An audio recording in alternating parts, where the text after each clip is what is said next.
All right, I think I'm live, guys. I'm on StreamYard now. Let me know if you guys can hear me and see me.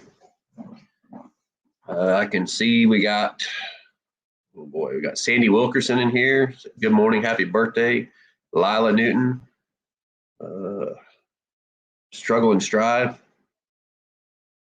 I even said that wrong.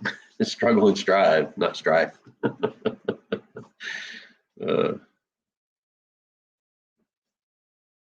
It's my birthday, guys. I'm now 44 years old.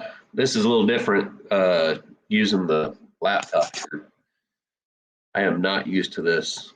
I'm used to using the phone, but I figured I need to start probably using StreamYard in case somebody wants to come on here. At the very beginning, I shared the link. I don't know if I probably shouldn't have done that. Everybody's going to want to come in here and sing happy birthday to me or something. Yeah, it might make it fun. Rosemary Berry, happy birthday. Thank you. Julie Ivers, happy birthday. Thank you, guys. I don't feel older. I just feel old. Don't really feel older.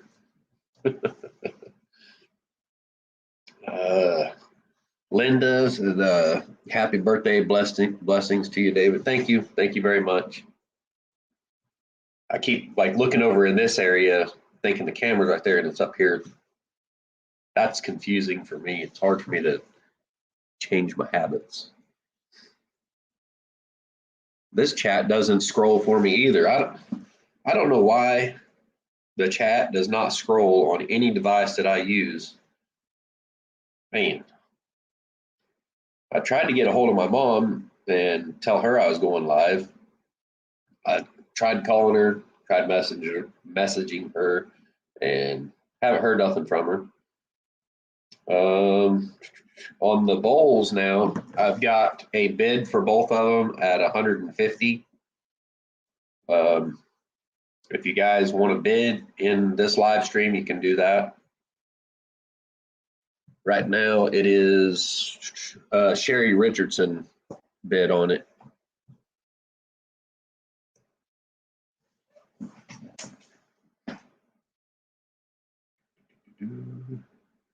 Sandy Wilkerson said, good morning, everybody.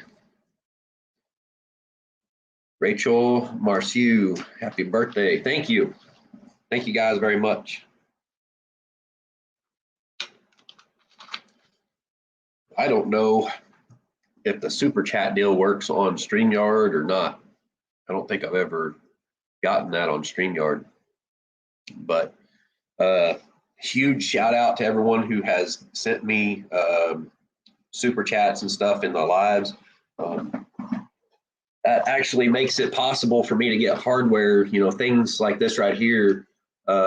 This is the undermount drawer slide for the drawer that's going to go underneath the under the stove. And then I've got another one for the trash can drawer. Sandy Wilkerson said my bid was going to be 150 also. All right, so there's two people that's bidding 150. I don't know what the increments should be.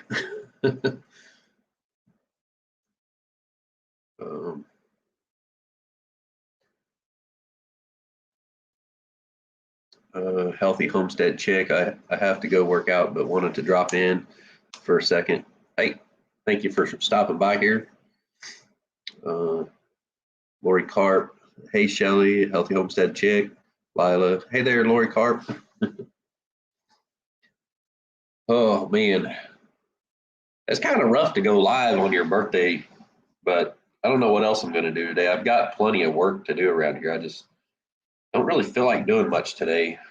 I've got a video to edit. I sat down last night and started reviewing it. I didn't even open the video. I didn't do like an opener, and I was like, man, now I gotta like reshoot that and all this and that. Just last night I was not feeling it on the editing. I was just, there's sometimes when it's like you're not even there when you're shooting a video, and then you go back and you review the footage. It's like, what was I thinking? What the heck? I don't know. It's rough whenever you're trying to make something that you're not used to making. I mean, I was making that cabinet door and wanting to do a video like showing people how to do it when I was kind of unsure myself how to do that. And so that was a struggle in itself right there. Just all the trial and error trying to make a little setup piece to where I could, do the same thing over and over again. Stressful. Sometimes you work really hard trying to create a video and it just doesn't work out. I don't know what I'm going to do with that footage, if I'm going to be able to use any of it. I don't know. And then yesterday, I cut the door to size. I brought it out here, went to put it in the cabinet, like, kind of just dry fit it. And it was 7/16 out of square, which is huge. A quarter inch is big, but it was a little over a quarter inch. I guess that'd be 3/16 over a quarter of an inch. So that's like a huge deal. I was like freaking out and stuff. I'm like, oh man, how am I going to fix this? Because I spent so much time making that door panel, and then it looked like it wasn't going to work. And then I got to doing some measuring and everything. I figured out that one of the boards on the cabinet over here is actually, it's out of square by a quarter of an inch. And I said, well, where's the other 3/16 coming from? And so I went inside, put the square, the framing square on the door, and it was 3/16 of an inch out of square. I was like, how can that be? I used my table saw to cut that. And so I got to looking at everything and like checking the miter gauge to the blade, and figured out that the board that I had screwed onto the miter gauge had actually warped over time, and that caused 3/16 of it to be out. So, I mean, I can't fix the 3/16, but the board being out of square on the frame over here, I can actually fix that. So let's see, chat's not scrolling. Let's see. Hey, there's Possum Run in here. Hey, Mama V. Hi. I see you got some of the coolest neighbors down there in your area now, or gonna be. I seen that Dave from shoot, I forgot the name of his channel, Milkman. Come on Homestead. He's moving down there. That's freaking awesome. And I don't know, once I sell this house, I might be looking for property down in that area. Because I don't know, if you guys seen my drone footage of that area, that is some of the most beautiful country in this area that I've ever seen. That's pretty nice down there. Lila said, David, can you give the dimensions on the bowls again, please? How long did it take to make them, and what did you use to finish them out? Well, I got a tape measure right here. I think they're a 6-inch inside diameter. I don't know if you guys can see that. It's actually, this one's 6 1/8 or so. This one here is right at about 6 1/16. That one is live edge. These are made out of sweet gum. Let's see the depth of them. Yeah, it's about almost 2.5 on that one there. I mean, these are pretty big. I mean, there's my hand. There's the size of my hand right there. It's almost as big as you want to turn on that lathe. I did turn a much bigger bowl on that lathe for a sink bowl for the Crockers, which I haven't seen him use. It kind of warped over time with it drying. And that thing, I'll never turn a bowl that big again. But each one of these took a whole day to do, mainly because the wood is really, really dry. It's been in the shop for several years now, And this is the same wood from the same tree and everything of the bowl that I made for Pure Living for Life.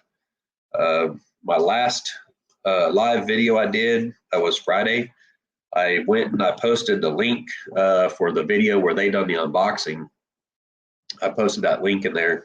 My brother actually went and found it and sent me a link to that actual timestamp. I think when you guys click on that, it actually takes you to that timestamp where they actually unbox that with the coasters and all that stuff that I sent them. Driving, so can't chat, but hi everyone. Be safe, Possum Run. Lila said they were really beautiful bowls. Thank you, Lila. Yeah, when these sell, however much I get for these right here, that money is going into the bus build. All, like everything I get from like my YouTube paycheck, all of that, it goes right back into the bus build. I mean, the hardware and stuff I just got from this paycheck was like $100 and some odd just to try to finish out this one cabinet. So it's kind of expensive to, try to keep going with this bus build.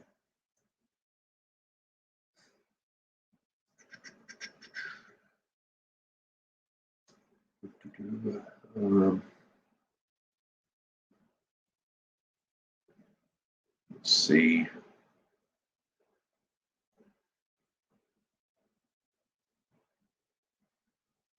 My brain is slow today, and let's see, Sandy Wilkerson. I mean, if you want to bid $1 over, I mean, you're more than welcome to. I would say probably you bid it up by $1, and I'd have to like let the other person know, that Sherry Richardson. I'd have to let her know that you outbid her or whatever. That's why I really kind of wanted to keep it on Instagram, so like that way it would work properly. I don't know. Hey, there's Likeably Homestead. What's up, Adam? Yeah, he told me happy birthday this morning. A few people told me happy birthday, like sent me messages and stuff. It's pretty cool. And on Facebook, like my phone was just blowing up today. You probably just heard it. What is she up to now? Happy birthday to you, Dave. Hi, everyone in the chat.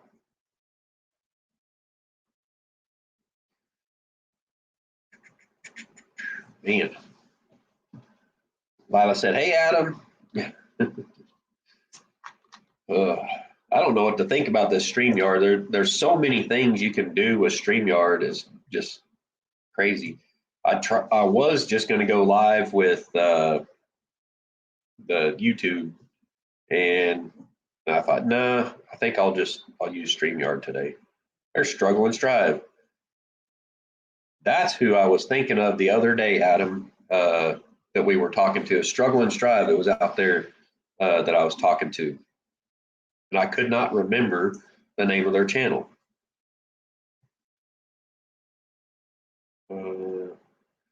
Sandy Wilkerson said, Dave, you do it the way you want. I don't do Instagram, no hard feelings either way.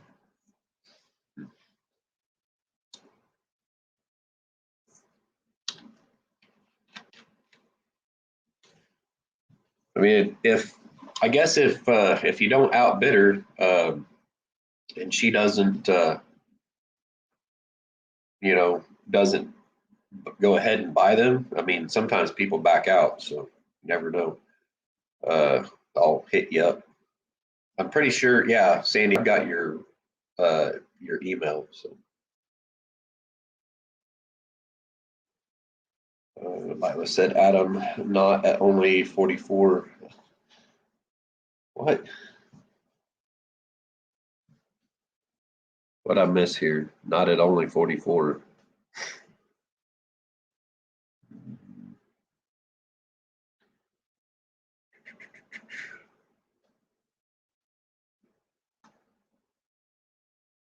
Not at only 44.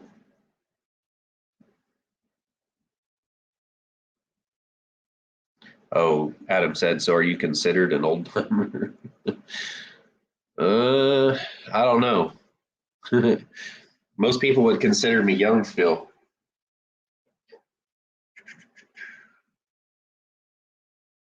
Well, it's really easy to skip things on this laptop.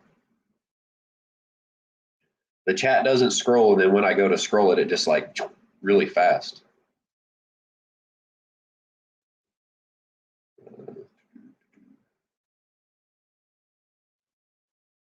Oh, man, I'm wondering how much that land goes for down there in that area. What a ship to now. I said, Adam asked if you're an old timer. Yep, you're still a youngin'. I don't feel like it. I'm feeling older, that's for sure. It's like every 2 or 3 years, I can actually feel it. Like feel like I'm getting older. Adam said, I'm 40, but I'll never be as old as you.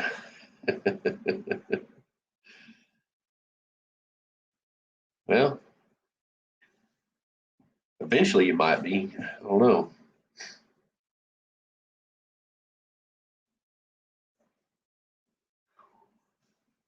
One thing I'm working on, because I guess there's some of y'all been, wanting to like buy a few things or something to send to me to help with the bus build.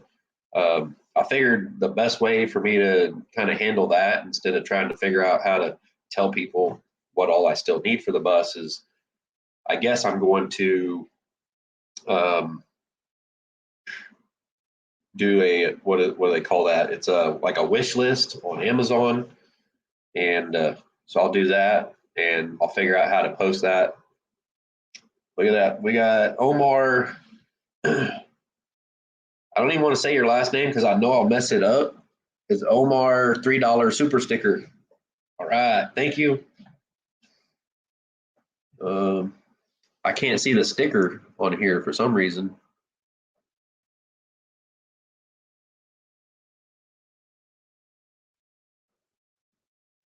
There we go. See, I'm still learning this stuff. Linda says, no, not an old timer. My kids are in their 40s. That would make me ancient. Sandy Wilkerson said, hi, Charlene. Uh, I miss Charlene again. Is she in here? Who's Charlene? Am I not like getting all of the chats or what? Sandy Wilkerson said, hi, Charlene. Um, when you say hi, Charlene, I'm thinking you're talking about, Country Road Cure and shoot, dang, Simple Life Reclaimed, uh, their mom.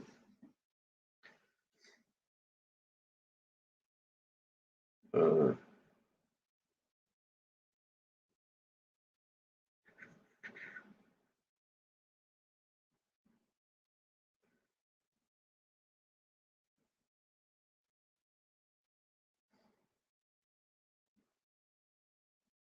Charlene is Mel's mom. Yes.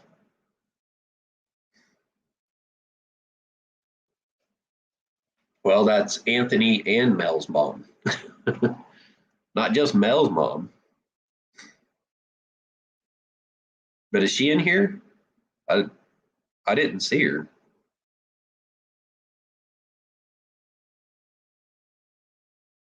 Now you got me going back up through the chat looking. I didn't see her in here. But I missed stuff too, so I don't know. Um,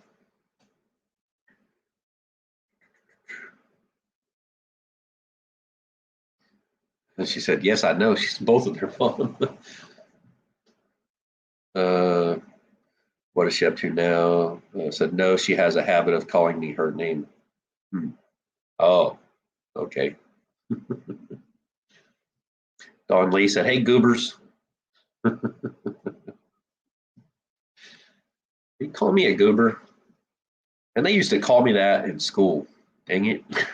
I didn't go to school with you, did I?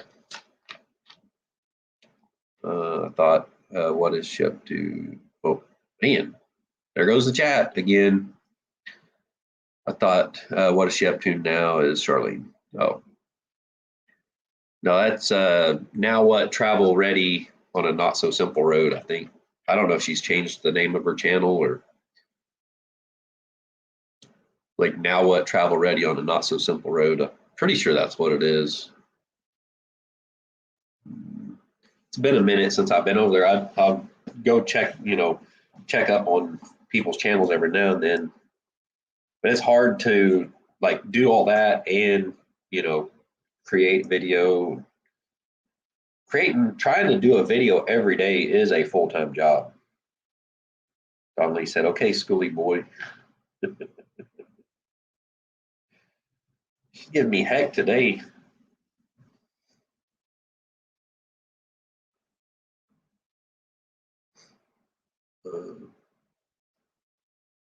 Hi, Apple.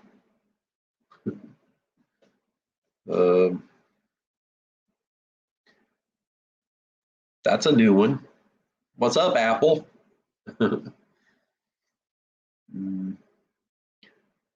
Yeah, there's so many. Like Friday in that live, I was at 2,900, and then shortly after that, my sub count went way down. I mean, it just like 10 of them fell off.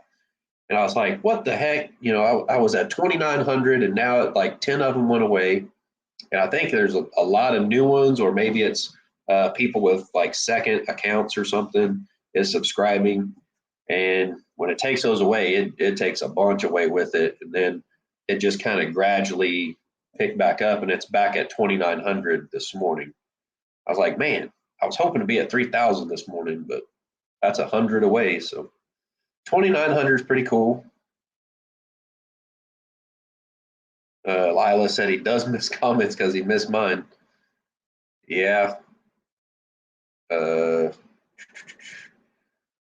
I seen where you said howdy, Apple. I think I heard, well, what is she up to? Said hi, Apple, right above you. So I guess I did miss yours, didn't I?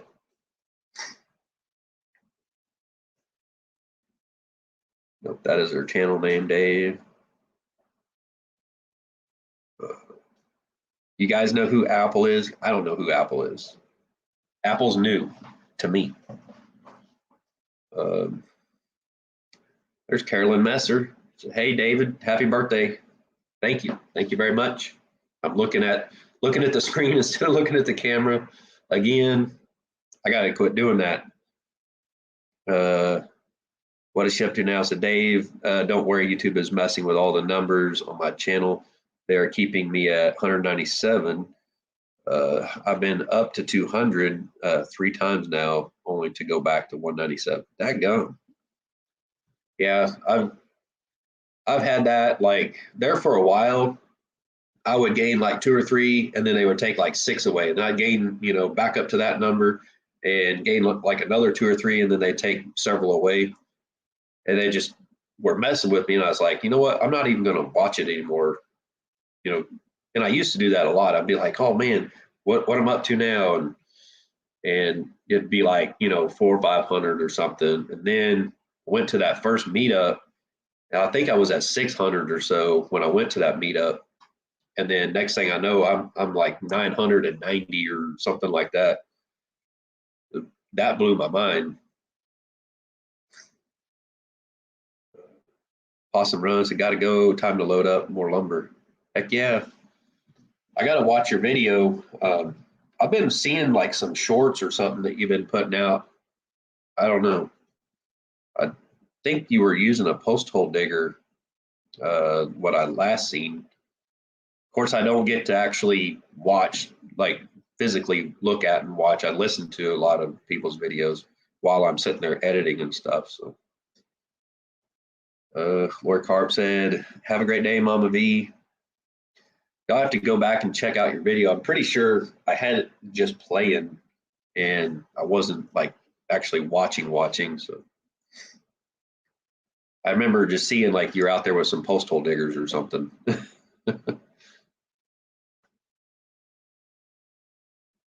What is shipped to now? So that's right. I don't even bother looking at the numbers on anything they say, but I added up all my platforms today. I have over 1,000 between all of them, and they are growing too. Cool. Yeah, I've been getting a whole bunch of people sending me friend requests on Facebook, and I've just been like, yeah, accepting friend requests unless it's like totally obvious that it's a fake account. Um, Omar with a $10 super chat. Good morning, Dave. Um, what did it say? Good morning, Dave. I have a couple of questions regarding the bus buying process on how to insure it as a RV, get an RV title. Yeah, I didn't insure mine as an RV, which I'm pretty sure cost me a bunch more money. Um, I think you probably save money insuring it as an RV instead of kind of like a commercial vehicle. Um, my commercial vehicle insurance isn't crazy high because I owned a trucking company. I have a Class A CDL, all that kind of stuff. So it's not a huge deal. But right now, I can't title it as an RV until I get it done and actually take it to have it inspected by the DOT officers here in Missouri. Now, each state might be different. I know here in Missouri, uh, before I can even get the title or anything done on this bus, I haven't got the title done yet. Uh, I haven't paid the personal property or sales tax on it, whatever.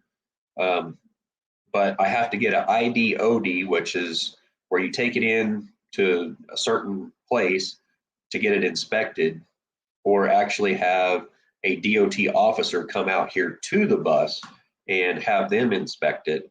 And what they do is they verify the VIN number and the odometer on it. And the main reason for that here in Missouri, if I had bought this bus uh, where the title was in state, this is a Texas bus. It actually came from Orange Grove, Texas. And so it's got a Texas title, but I bought it from a dealer. And so the dealer just kind of re-signs those titles over without ever sending it in and getting it changed to a different state. And so in Missouri, before you can do anything with that, they have to verify the VIN number and the odometer. And once you get that done, then you can take it in, get your tags and everything, your titling, everything like that done, and switched over into Missouri. I don't know what it is in other states. I just kind of know what I'm dealing with this. So I'm trying to just hold off until I get it, finished out, and then they come and they inspect it, and when they can say yes, it has been converted to an RV, then you start that whole process. And I right now with the CV going on, they gave me a number to call that's up in Jefferson City. I called that number, and I guarantee you, if you call them right now, you might get a hold of them in about 30 years. So I just hung up. I spent half the day trying to deal with them, and I figured out pretty quick that, after about an hour, I guess that's not very quick, but I figured out I wasn't getting a hold of nobody. So let's see here. I probably missed a whole bunch. The chat actually moved on me.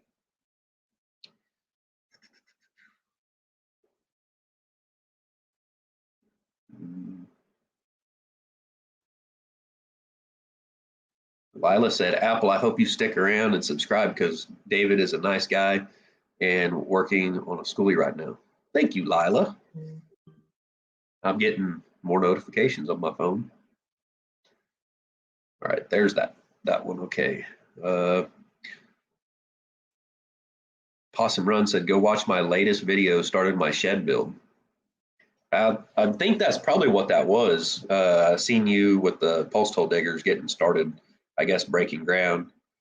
And the next thing I know, I was watching Come On Homestead, uh, and Country Road Cure and Simple Life Reclaim, and the realtor was out there at the new property for Come On Homestead. He bought a property down there really, really, really close to the 41.36. I have an idea kind of what direction it is. I mean, I don't know where it's at, but I know kind of what direction and area that it's in, which is a huge, huge area. But that's freaking awesome. Like, I think he said that he's only like 10 minutes away from the 41.36. I'm like, dude, that's cool, because when I get this bus done, I got to come out there and hang out with all you guys. One of my goals is actually to come out with the sawmill out there to Possum Run to her place and maybe do some milling for her. Of course, by the time I get this thing done, she might already have her cabin completed and probably not even need any trees milled. I don't know. But I'll still come down and hang out.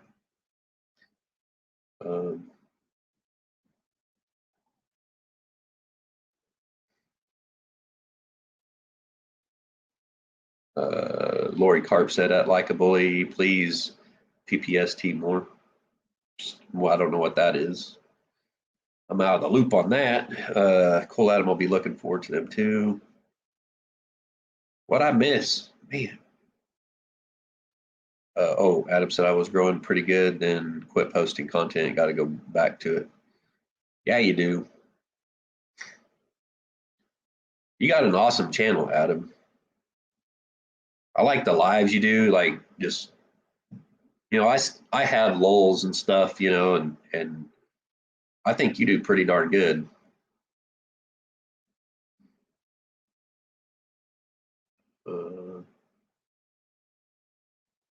At Apple, even if you are a random, we welcome you.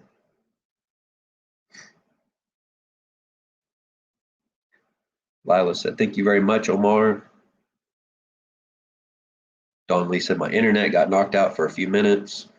Yeah, and the crazy thing is, my last live, my mom was not allowed to comment anymore. Like, she came in and said hi to everybody, and YouTube or whatever had, blocked her. I don't know what the deal is with that.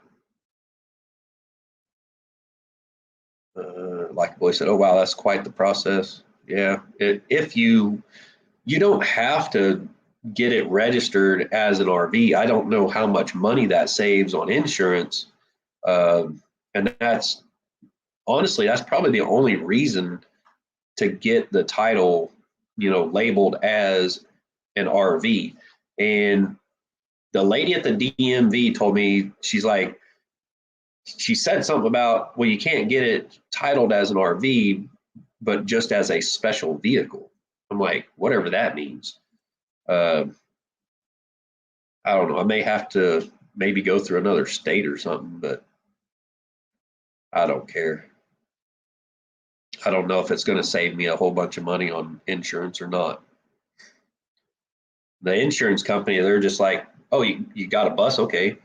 But they didn't ask like weight rating or nothing like that. I just said it's a full-size school bus that I'm converting into an RV. I mean, it's a lot more expensive than my pickup. My pickup is like $38 a month.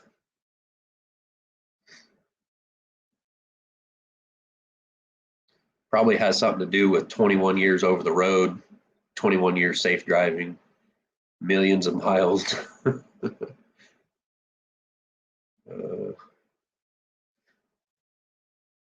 Don Lee said, Lila, yours may be due to snowstorms. Are you still getting snowstorms up there, Lila?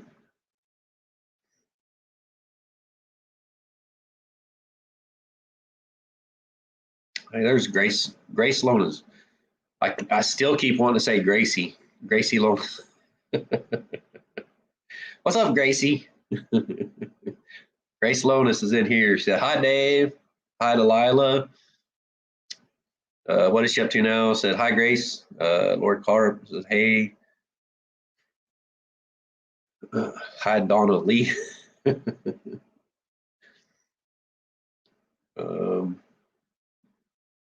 Yep, come on is 10 minutes away from them. Hey, cross-country roads. Yeah, some of the roads that they were taking, I was like, man, that almost looks like some of the roads that we took going to Bobblehead. I don't think it's quite going that direction, but uh, I guess all those roads kind of look about the same out there. If you get out there and you don't have like service on your phone, like you don't have satellite, you get lost real easy. It was funny because we were coming back that day from the little work party we had at um, Bobbleheads, and we passed the turnoff to go back to the 41.36, and I was like, I knew the road was there. My GPS was already like telling me to turn, and I was following Gary.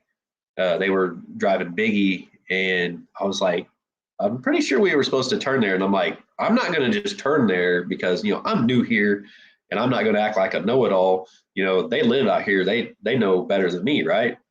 And we go a few miles down the road. Next thing I know, they're like slowing down, stopping and turning around. And they were trying to hurry up and get back home before the kids were home off the bus. And, I was a ways behind them. So I just turned around and I went back. I already knew the way, and they still got there in plenty of time. But, I was hauling butt down there, still those dirt roads kind of looked like the Dukes of Hazzard. You missed a happy birthday wish from us. O'Rourke's Littlefield said, happy birthday to me, huh? Where is that at?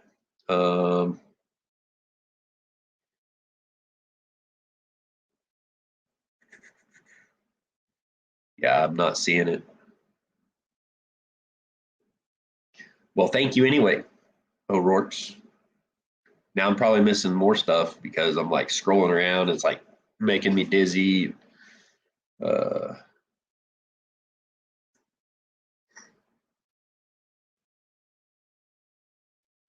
uh, hopes it was a typo for post. Tina Griggs said, happy birthday. Thank you. There's Sousa Holmes said, hi all. Uh, Lila said, Littlefield, some days are busier than others. LOL. I like the name of that that seasoning you sent to Matt, Lila.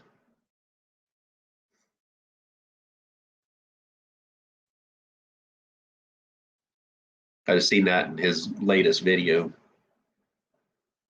Struggling Strive said, that's why I stopped doing lives. People kept getting timed out, and I couldn't figure out why. Yeah, I mean, and if on YouTube, it always shows me when, like let's say if Lila had to time somebody out or something, it would tell me that.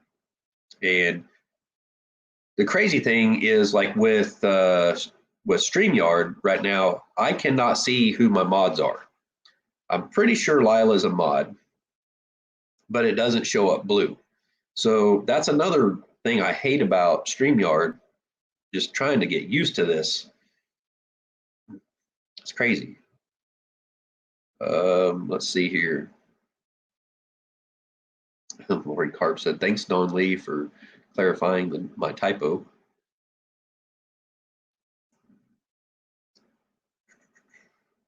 Karen Jidas, I can't pronounce that. I'm probably saying it wrong. Said happy birthday. Thank you. Tim Saminsky. Yeah, Saminsky, I think is how you say it. Happy birthday from Weirton, West Virginia. Going to be snowing here shortly. It's pretty warm here. It's not bad. It's actually kind of t-shirt weather right now today. It's, I don't know, it's probably 50 degrees out there. So it's not bad. Not bad at all. So hopefully that warm weather we're getting right now will be headed to you guys next.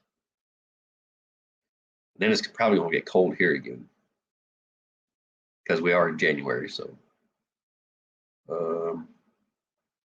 Billy in North Carolina said, gotta go, doctor appointment later. All right, Billy, have a good one. Good luck at the doctor's. Lila said, yep, 6 inches last night, but we're having a heat wave now. It's getting all the way up to 25 today. Hey, Dragonflies, Ozark Homestead, what's up? Nice to see you. Carolyn Messer, hi, Lobo Reyes. Way back, O'Rourke said. O'Rourke's Little Phil said 10:27. I'm guessing that's the timestamp when you said that. Well, thank you. I couldn't find it, but thank you for telling me happy birthday. FTF, happy B-Day, new to watching your videos. Love your work. Thank you. Thank you so much. I work hard to try to do the best I can. A lot of people like it, but unfortunately, I don't have some hot chick on my channel, in leggings or short shorts that, boost my channel through the roof. I get a lot of people telling me I need to get some young girl or something on my channel. I'm like, man, I don't know about that, but you never know what the future may hold. On Lisa Lila, I can send you some sunscreen. 25 degrees, and she'll be out there on the balcony or something, like in her shorts and just chilling out in the sun.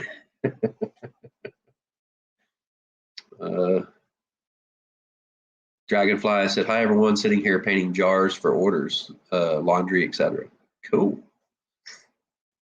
Hope you're doing a video on it. I like the video you guys did on the tumbler cups, making that where they look like wood grain. That was pretty cool. Lila said, yeah, I sent Matt a boatload of different spices and a Bass Pro Shop gift card. I'd sent Jared a gift card to Taco Bell. Man, I had Taco Bell the other day. Me and my daughter decided to, man, look at that. We got a troll in here. Somebody take care of that troll. I don't know how to get rid of it. Oh, there we go. Block user. There we go. Boom, just like that.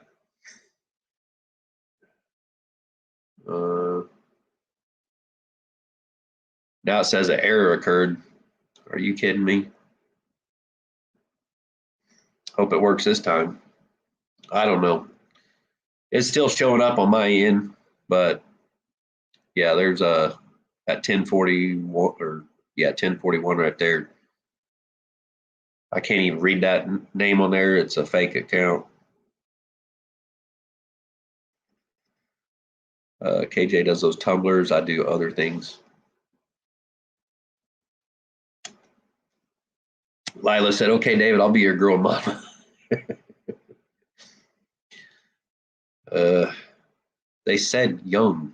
I would expect young would be younger than me. But who knows, Lila? I mean, if you was on my channel, I'm pretty sure I would get a lot of subs. I'm pretty sure. Dragonfly said I got the bot. Oh, that's why it's giving me an error, because I didn't get it. Well, thank you. Dragonflies is on it. Now, see, if I'm in YouTube, it shows me that someone got it or whatever. It'll tell me that. StreamYard doesn't. Julie Highstand, brother, you sure have a talent with wood. I absolutely love your bowls that you turn. I'm enjoying your channel. Blessings to you. Hey, I'm selling 2 of them right here. They're being auctioned. We're up to $150 for the set right now. Right here, 150 bucks. I accept PayPal, Cash App, Facebook Pay. I need money to put into this bus build. We actually have 2 people that have bid 150 so far. The first one is Sherry Richardson.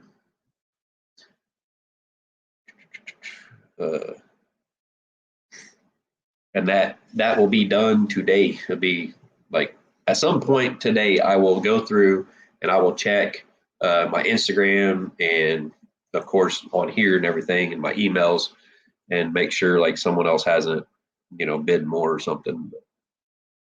And I'm going to try to come up with some more things to make and, try to make them a little cheaper or more affordable. When it takes me all day to make something that's really hard it's hard to ship something like this right here. It's pretty expensive to ship these. To ship 2 bowls like this right here is probably going to be upwards of like $50 or so at least.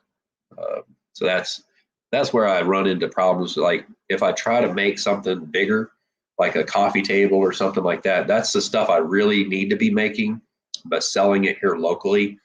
But it's hard to sell stuff around here right now because a lot of people are out of jobs, and so they just don't have the money, to do that.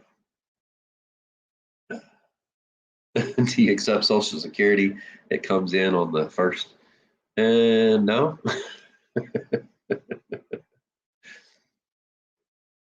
Julie said it's worth all of 150. I think so. I mean, I've seen people make fruit bowls and stuff kind of like this right here, and they sell them for like 200 and something a piece. Oh yeah, I think Lida asked earlier what these were finished with, and this one right here, I just used I can't remember the name brand, but it's called Feed and Wax. Feed and Wax. And that's just it's a finish that you reapply over and over again or whatever. And then this one right here has a coat of Danish oil on it, which all of them are food grade once they're, cured and everything. And, that's pretty much, it's like wood. The one just basically has wax on it. It has a carnauba wax over it, which is not necessarily food grade, but I don't know that I'd want to eat that wax, but it's not like there's a bunch of it there. It's just a thin layer to help protect it. Put them in flat rate box at USPS. Yeah, last time I shipped bowls this size, they wouldn't fit in any of their flat rate boxes. They might if I shipped them one at a time, but the last time I shipped bowls like this, you don't want to ship them like this right here because then one of them is rubbing on the other one. So they're in a box and they were kind of separated, and I had a bunch of newspaper and stuff in there to help protect them. And it was like 50, 60 bucks. Plus I had to insure it. So, if somebody is paying me $150 for this, I have to insure it because if they get broke or something, I need to be able to refund that money to them. So I have to insure it.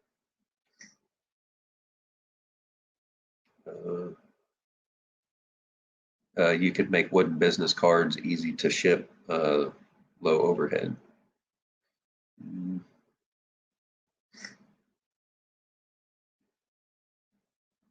That's not super cheap to do that.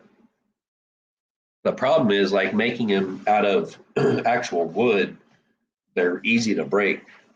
I don't have a laser to do that. Running the CNC, I have to quit running the CNC for little things like that. Like I've done a lot of coasters and stuff, and that put a ton of hours on the CNC. Like a lot of you guys have seen my videos running the CNC, and that video is maybe like 10 minutes long, but in reality, it took like 4 hours for that CNC to do that. And I just, chopped up the video and compressed it and shortened it way, way, way down. Because if you guys would sit there and actually watch that CNC carve a whole project, you'd fall asleep by the time it was done. It takes forever sometimes. And I've sped it up on some, which is kind of dangerous to the machine. It's really hard on it. Don Lee said, my daughter bought me a Glowforge for Christmas, and I made her return it. What? Man, a glow forge would be cool. You can do a lot with a glow forge. Uh, La Chicken Lady or LA Chicken Lady, happy birthday. There are many of us born on this day. I'm 64 today, and little sister would have been 60 today. Have a great day. Well, happy birthday, La Chicken Lady, LA Chicken Lady. However you say your name, happy birthday to you. 64. Shoot, dang. That's awesome. That's a goal right there. I mean, I'm sitting here thinking, man, I've made it to 44. Which is kind of a an amazing thing for me. I can't believe I made it to 44. You've made it to 64. Hope you make it quite a few more years. Uh, Lila said, "Hello, LA chick, or La chick. Happy birthday to you too." What was too much money? 5K for a Glowforge? It costs that much for a Glowforge? Shoot, dang, that's quite the machine. But I mean, if you're really into it, you can make your money back with a Glowforge. Uh, you can virtually etch or cut, make anything. Um, there's people out there using the Glowforge to actually cut that Baltic birch and make. I guess it's like you can stack it flat and ship it in the composting toilets, and they're selling those like $150 a piece or something. It's pretty amazing. That was the middle level Glowforge. Wow. The chicken lady said, "Thank you. Happy birthday." Um, Laura Carp said, "Happy birthday, chicken lady." Let's see. Lila Newton said, "Tim." Um, what am I missing, Lila? Oh, Tim Szyminski. Lila, isn't that an Eric Clapton song? Um,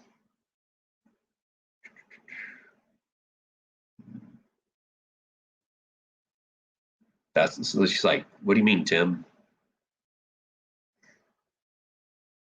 There's Joy Bless Life. Said, "Hey, David at Hood's Custom Shop. I hope you guys got that heater figured out. I sent you a link to the video. Uh, I'm pretty sure that little red circle with the like minus sign in it, I'm pretty sure that just means the power's not on.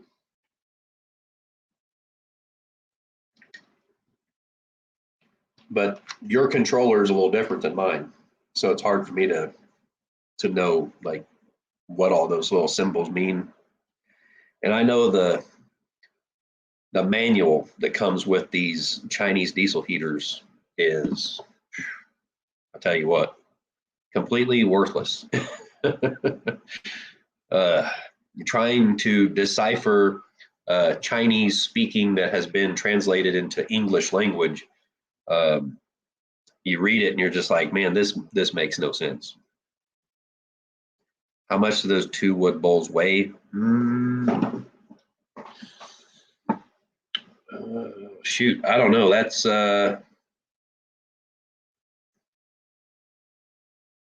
probably about at least two of these water bottles right here.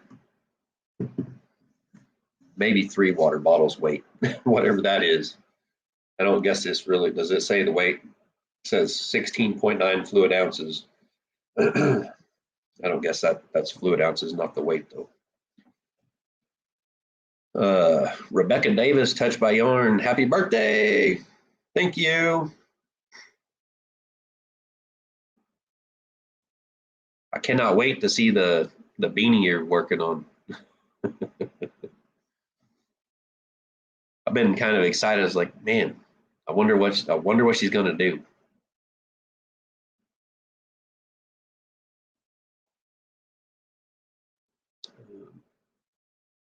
Yeah, I don't know how much they weigh really.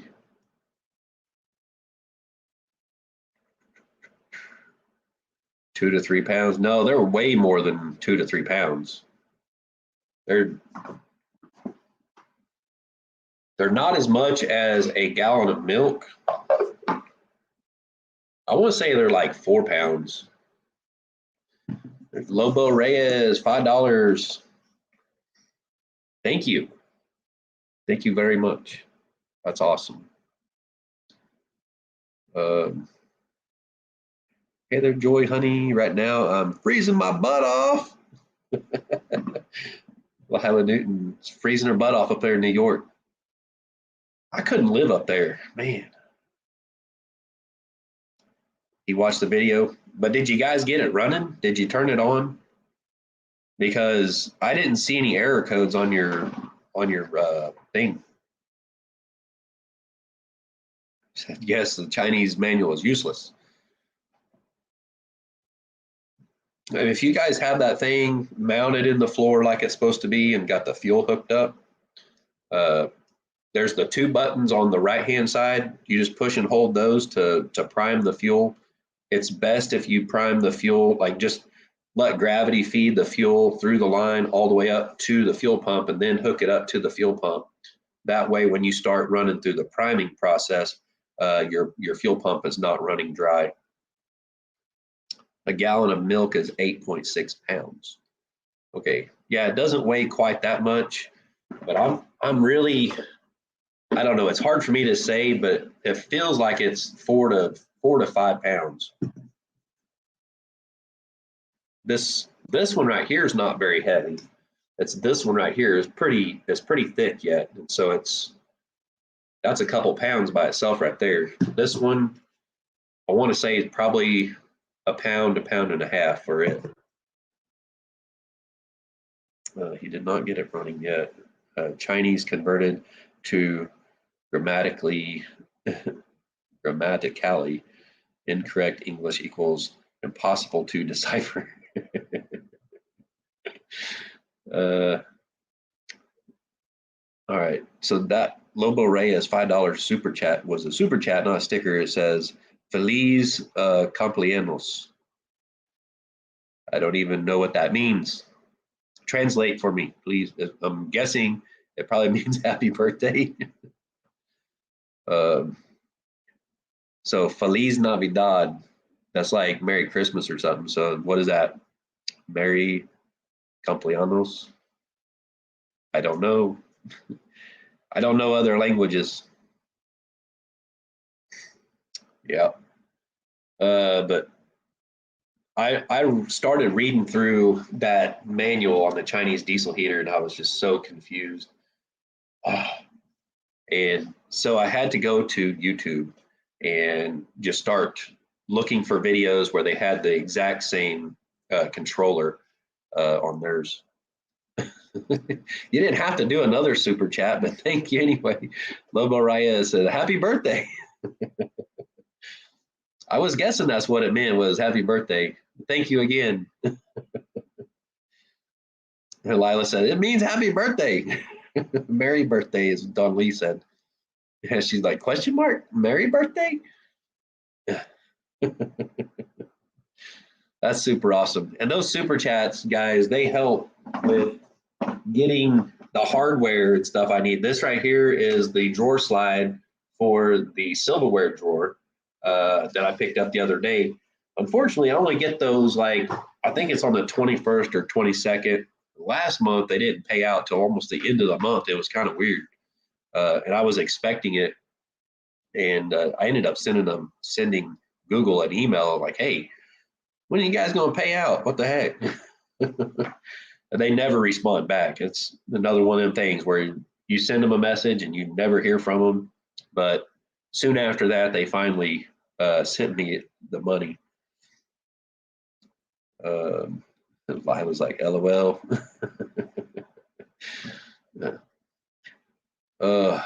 Yeah, Chinese, like translated into English, just, man, I tell you what, that was crazy. So I went on YouTube and I finally found a video because mine is a lot newer controller. Everyone else has these funny looking controllers and stuff.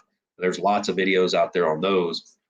And so I finally found one video that like showed you how to prime the fuel and all that stuff, and mine's different than the one you guys have. Joy Bless Life. There's Lobo Reyes again. $5. Happy birthday from Mexico. Mexico. Is that how you say it?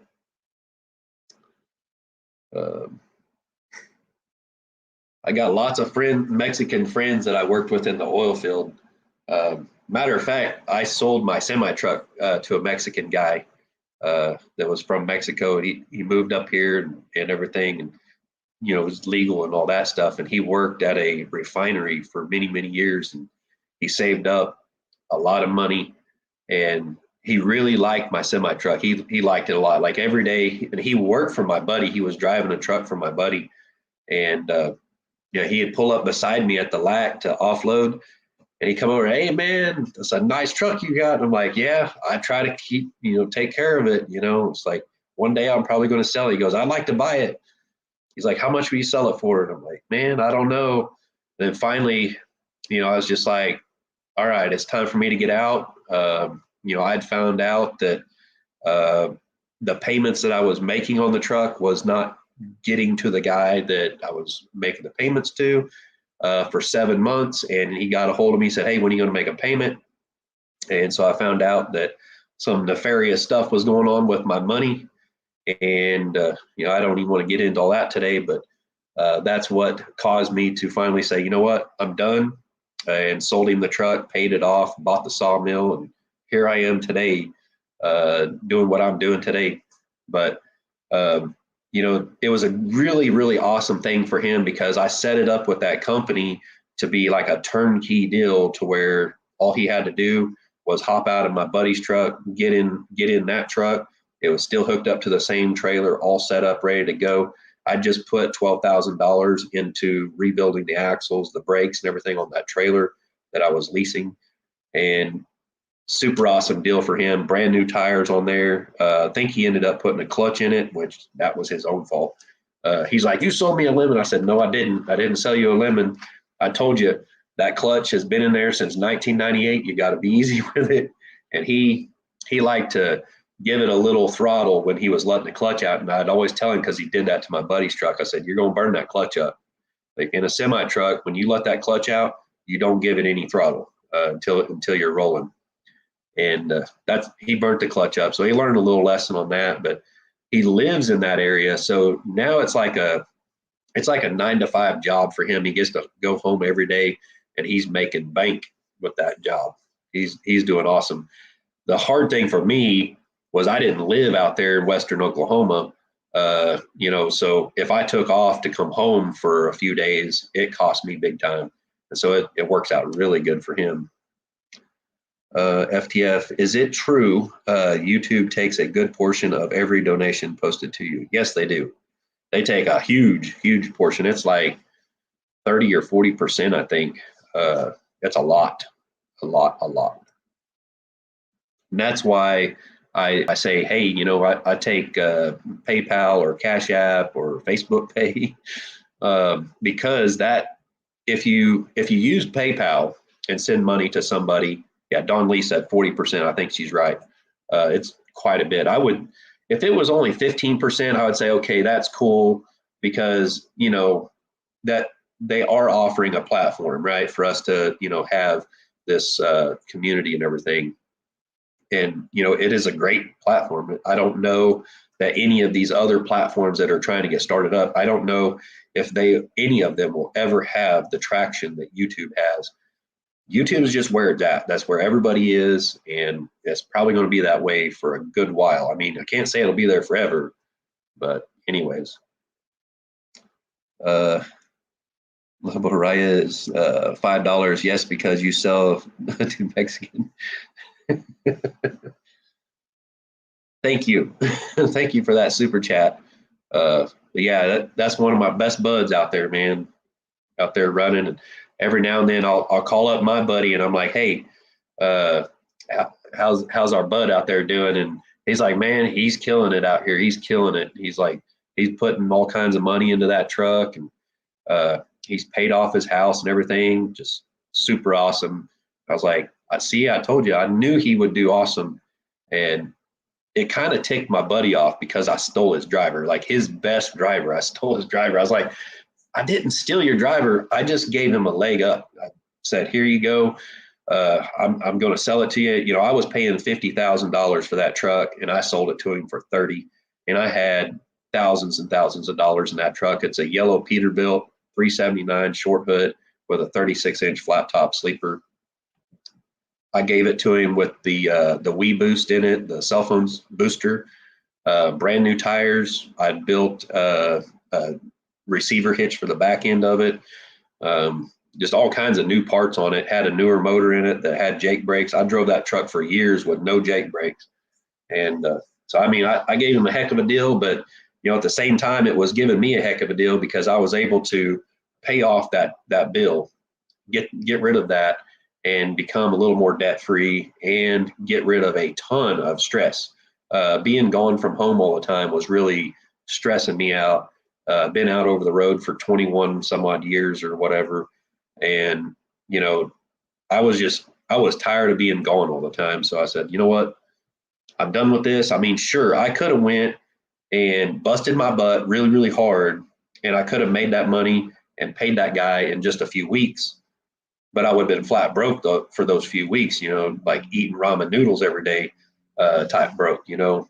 And so I said, you know what? I'm done, because every time I come home, there's no money left. Even though I'm making a ton of money, there's no money left at the end when I come home.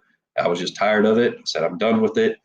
And that's kind of why I'm at where I am now, where I've just kind of give up on the house and I want to sell it and be done with it. And, you know, whatever happens from that, you know. Let's see. Joy Blessed Life. YouTube considers themselves a PR for public relations. Where'd it go? It skipped on me here. PR advertising company, and lots of public relations companies charge 50%. That's crazy. Lobo Reyes, a $5 super chat. Yes, because I take care of you, truck, and see you, everyone. All right. Yes, because I take care. I'm guessing you're saying yes because I take care of your truck and see you, everyone. Cool. Don Lee said, out of every $20 in super chats, the channel only gets $12, $8 of it goes to YouTube. Yeah. Yeah.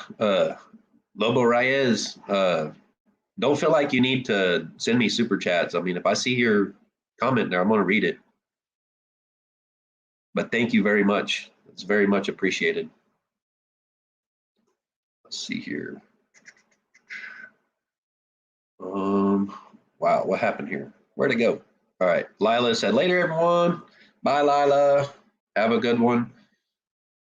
Stay warm.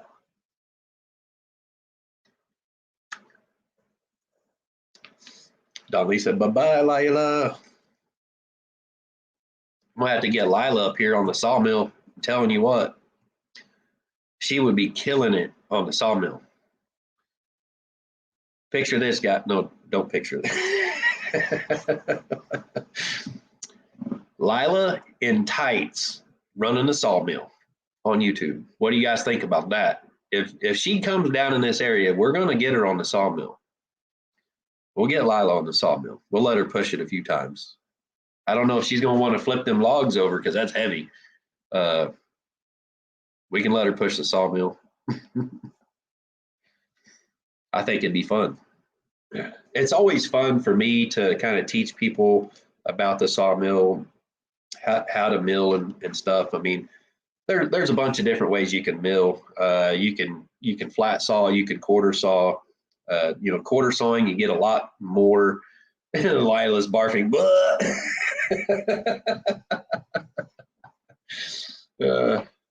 Hey, Lila, if you're in the area of Southwest Missouri, around in here sometime, got to stop by. We'll get you on the mill and make a video. There's my brother, Terrence Hood. Good morning, Dave. Happy birthday. Thank you, brother. That's my little Bubba right there, guys. TJ. Oh, and I'm gonna give you a shout out. My brother, actually, I think he said something about it in my last live, but he got the fuel pump for the bus, and it's on its way here for my birthday. That is super awesome. I was sitting here just like, man, I thought I was gonna have that fuel pump.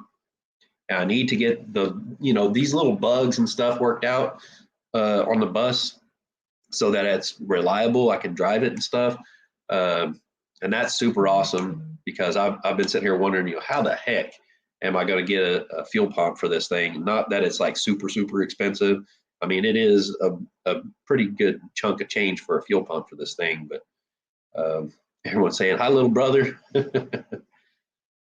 my big little brother, he looks a lot like me. Let's see. There's Kathy in Ohio, said, hi, happy birthday. Thank you, Kathy. Lila could sit in a chair and watch. I don't think you understand. Like, Lila would not be sitting in a chair watching. I'm pretty sure she'd be like, get out of my way and let me push that mill. I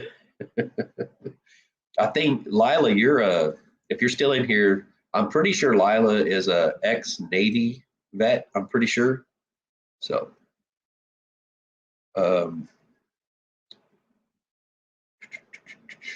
Terrence, where's Dave going to put your bed? So when you visit, you have a place to sleep to. He doesn't stay that long when he comes over. He doesn't live too awful far from me.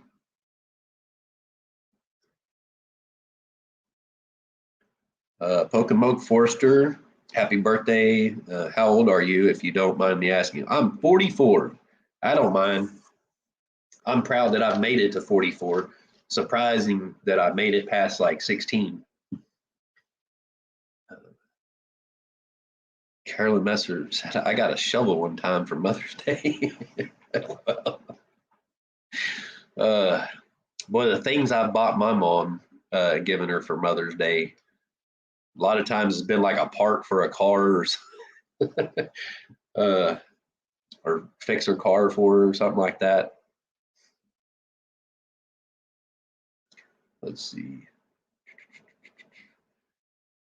Yeah, I don't think my brother would probably want to stay in the bus with me. I don't know. We may have to take it on a trip sometime or something, like plan out an awesome trip. But there will be like kind of like a day bed, a couch that folds out into a bed up here in the front. And then I'm hoping there's enough room to actually put a dinette in between the two beds. I had been thinking about doing some bunk beds, but I think I'm just going to do like two couches, and in between the two couches that fold out into beds, we're going to do a dinette in between there. TJ said, going to have to do my own build one day.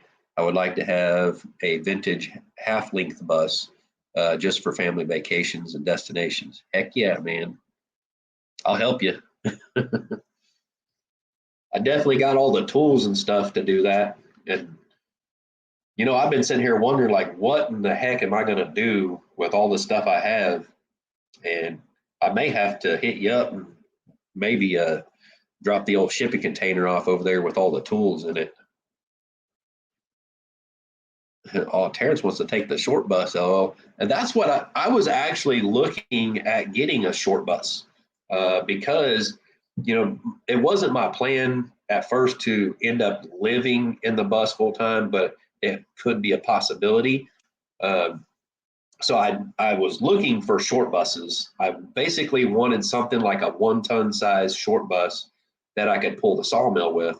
And, as you guys know, I actually tried to get one, but the guy wanted so much freaking money for it, and it had the Chevy diesel, what's that called?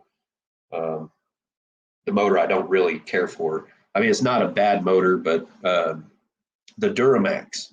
I don't like the Duramax at all, honestly. And this guy was like, "Oh, it's got the Duramax in it." I'm like, "You're trying to make that a selling point to me?" If you told me it had a 12 valve Cummins, I'd be like, "Heck yeah, I'll figure out a way to come up with some extra cash, because the 12 valve Cummins, that's the best motor you can get in a bus, just simply because that's the mechanical one. It doesn't have all the computer stuff on it. You put like the P pump in there. I know a lot of you guys don't know what I'm talking about, but it's the size of pump for the fuel pump, and you can get a lot of horsepower out of them, all this good stuff. So I mean, some of those older buses that have the 12 valve Cummins in it is really awesome. Parts are a little cheaper for them. They're kind of a bulletproof engine. And then, so then you have like the 24 valve, which has, some issues and stuff, but all engines have issues, right? And then you got the 7.3 liter Power Stroke, like I have in this one. This is the industrial version of the 7.3 Ford Power Stroke. Let's see. Terrence Hood's waving. Oh man, I'm missing here. Joy Bless Live. Hey, what is she up to now? Lori Carp said, "Hey, Terrence Hood." I guess he's waving back at you. Lori Carp's a great gift for David. Yep, that was super awesome, man. Thank you. Terrence Dave will show you how to, and you take notes on that, what not to do. Yeah, actually, he's the one giving me pointers on what to do and what not to do.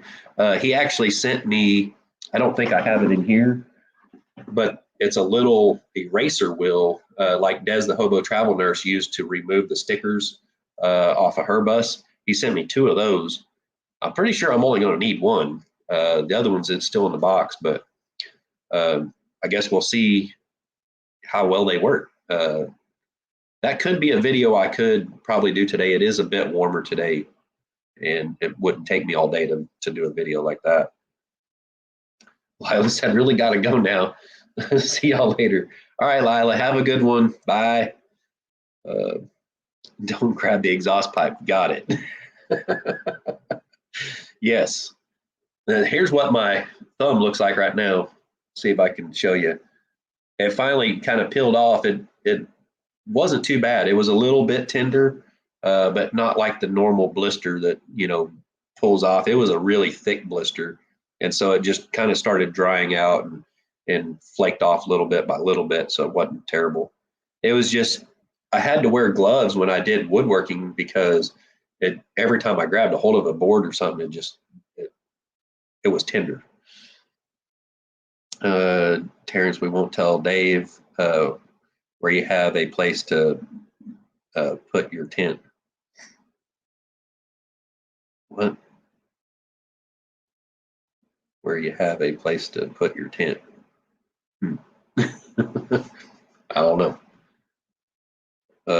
What is she up to now? So Dave, welder gloves are really good. Pair will stop you from getting burnt. I know. I have welder gloves. I don't know why I grabbed a hold of that. I mean, it was the dumbest thing I ever done. Like, I guess I would just have to wear welder gloves like all the time because I just raced up there like an idiot, grabbed a hold of it. I guess it's maybe just from being a welder, being used to like picking up pieces of steel that are glowing orange, with gloves on though. And I don't know why. I guess I didn't really think about it like, hey, that's going to be super, super hot. I don't know. That was dumb. Sandra Melhot, hello. Hey, hey, what's up? Dave, you have to look up in the chat to find out where his place for his tent is. Huh. Okay.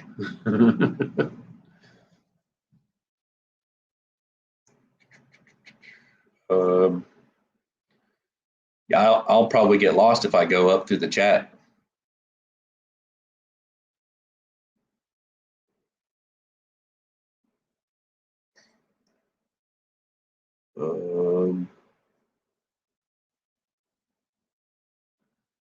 She said there is always the top wide open places, and you can put a tent on it with a floor. Use the mess to hold the tent on. Not likely to get messed with that way.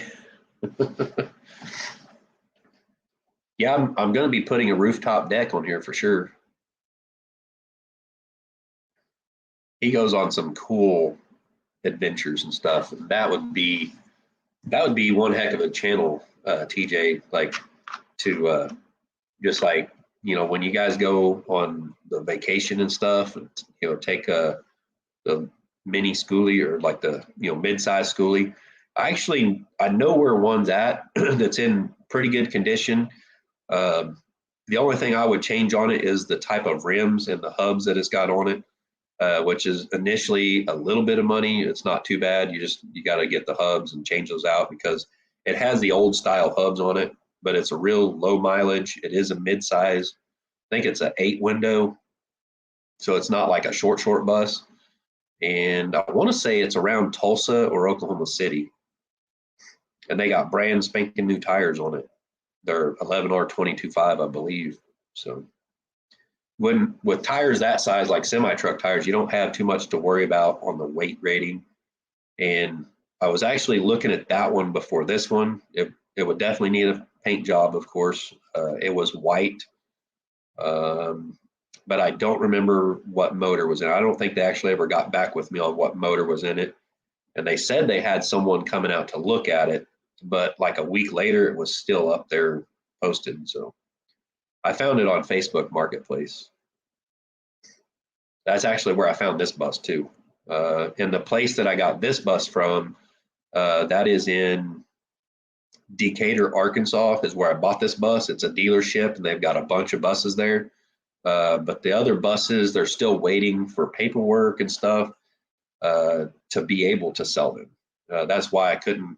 This was the only bus they had for sale at that time when I came out. And in their post, they had two. And I guess they had just sold the other one the day before. So the buses are going pretty quick. Right now, there's a lot of people that are in the same boat I am and becoming homeless and stuff. And so they are doing the same thing, maybe not putting it on YouTube. There's a lot of people doing the same thing, buying a bus and starting to build it out so they will have a place to live and not become homeless.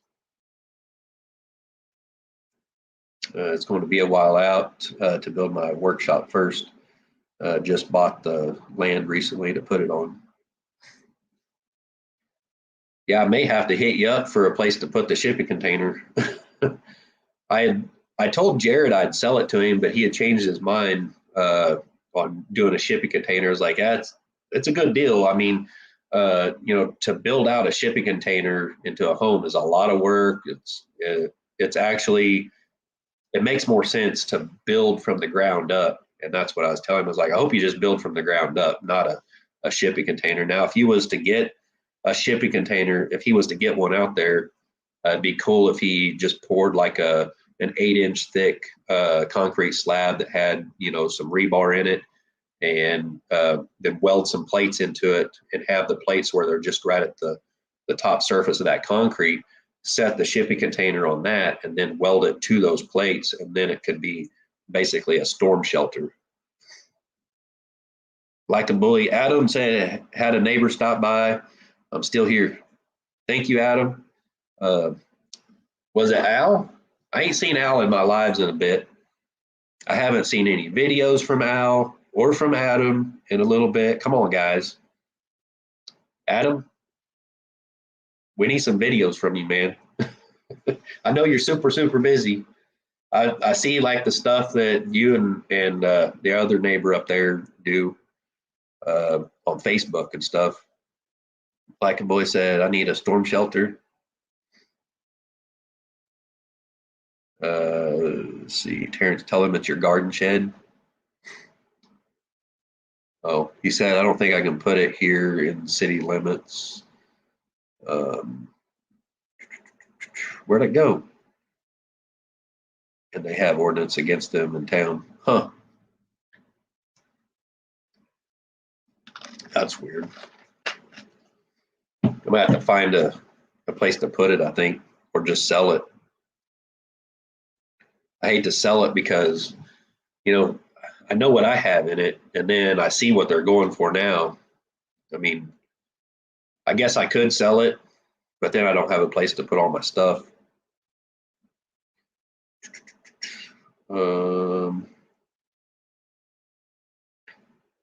Oh, Noah's another neighbor.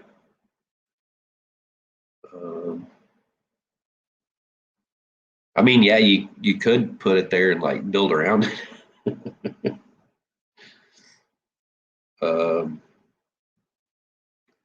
Adam said also has some big news I'm going to be announcing soon. Sweet. Uh, Getting some new videos.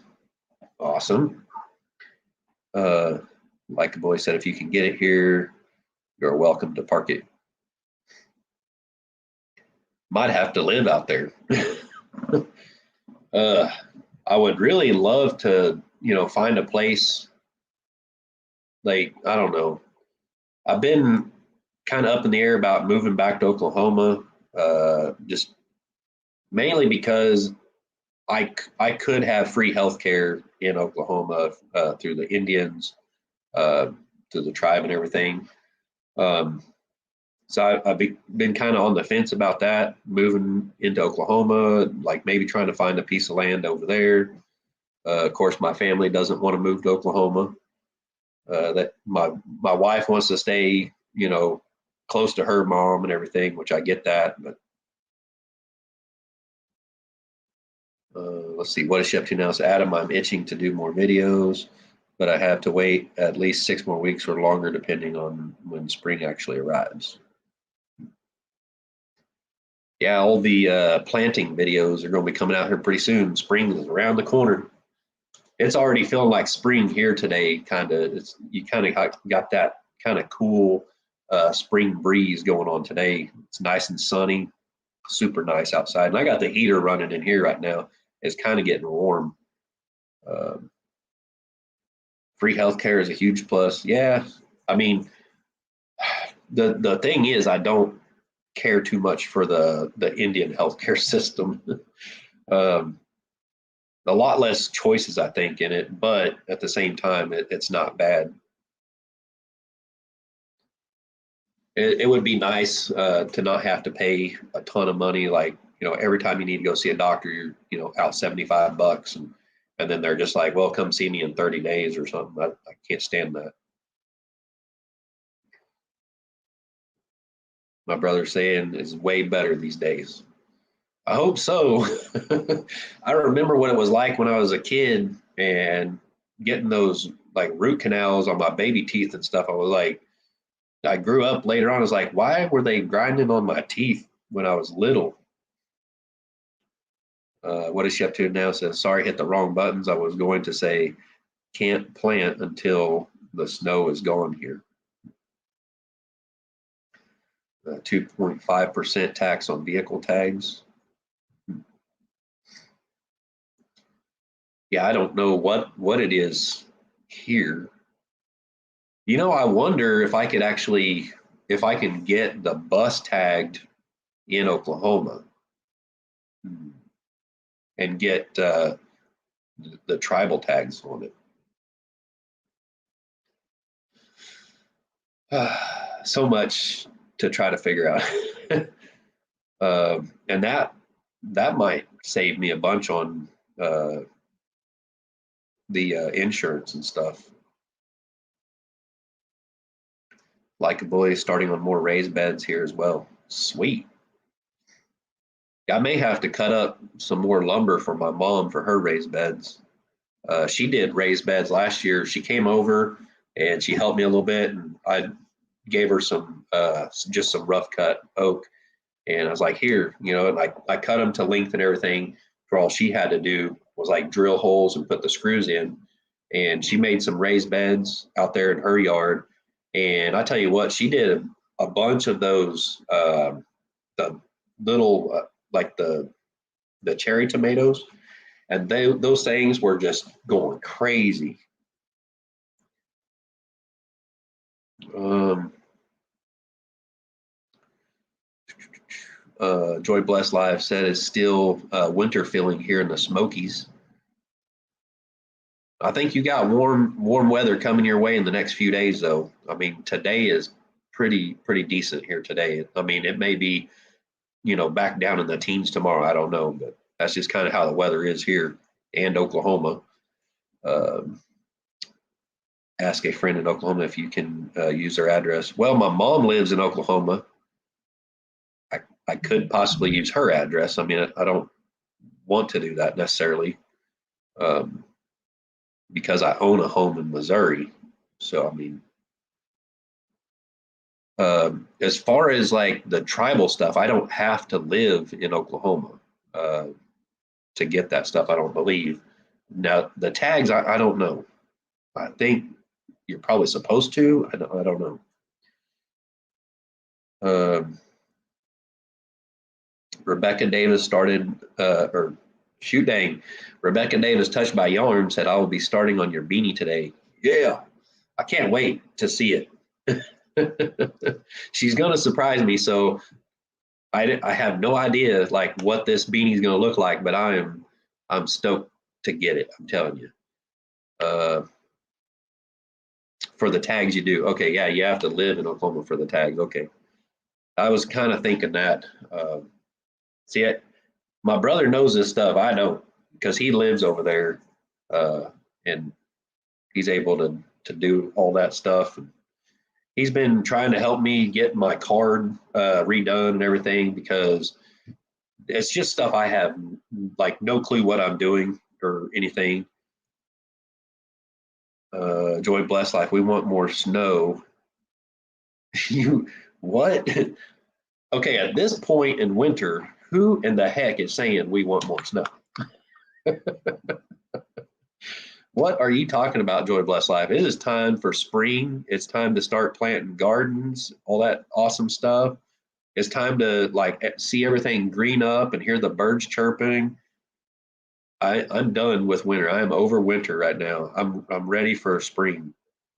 Now, when summer gets here, I'm gonna be like, I want winter back, but because it's really hard for me to sawmill in the summertime because it's just so hot. But maybe one of these days I'll get a tractor and be able to, move the lumber around and all that stuff with a tractor or something. That'd be super nice. That might be 20 years down the road, but that's my goal. What is she up to now? Said, Joy, come to Iowa and get it. She's done with the snow in Iowa. Let's see. I think Adam said something in here. Where'd it go? Oh, like a bully says, dang, 25 people in the chat and 42 thumbs up. Yeah, we've been on here for a bit. I don't even know. It's 11:32, so about an hour and 32 minutes or so, 33 minutes. I think I went live about a minute early. What is she up to now? So, hi, Rebecca. And if you guys have sent me a friend request in Facebook, I probably accepted it because I'm pretty much like accepting all friend requests. But then like when somebody sends me a message in Messenger right after they just got their friend request, accepted or whatever, some of those people get blocked. I'm sorry if you got blocked, but yeah, I don't have all the time in the world for people to be sending me messages and stuff. I have work I have to do, even though a lot of people don't consider this a job. It is a full-time, everyday job, trying to, make videos and stuff. And, I don't know everybody that well. And so, I mean, and the problem is a lot of those are fake accounts. They're, just sending me a friend request. They're fishing for information to, to try to, get information to try to steal my identity. And, so I end up blocking a lot of those. And I'm sorry if you got blocked. I mean, if you don't have like a history on your Facebook and you send me a friend request, like if you don't even have a thumbnail photo of yourself on there, well, you may not even get accepted at that point. But generally, I kind of try to screen through and I'll look through and I'll be like, okay, here's this person, they're friends with this many people that are friends with me. That doesn't hold too much weight because a lot of people are friends with a lot of fake accounts. That's one thing I've discovered. But usually what happens is people will send me a friend request and I'll be like, okay, accepted, whatever. And then they'll send me a message in Messenger and, I'll go ahead and entertain it. I'll be like, okay, hey, hi, how are you, whatever. And then next thing you know, they're just trying to sell you something and I'm not having that. So,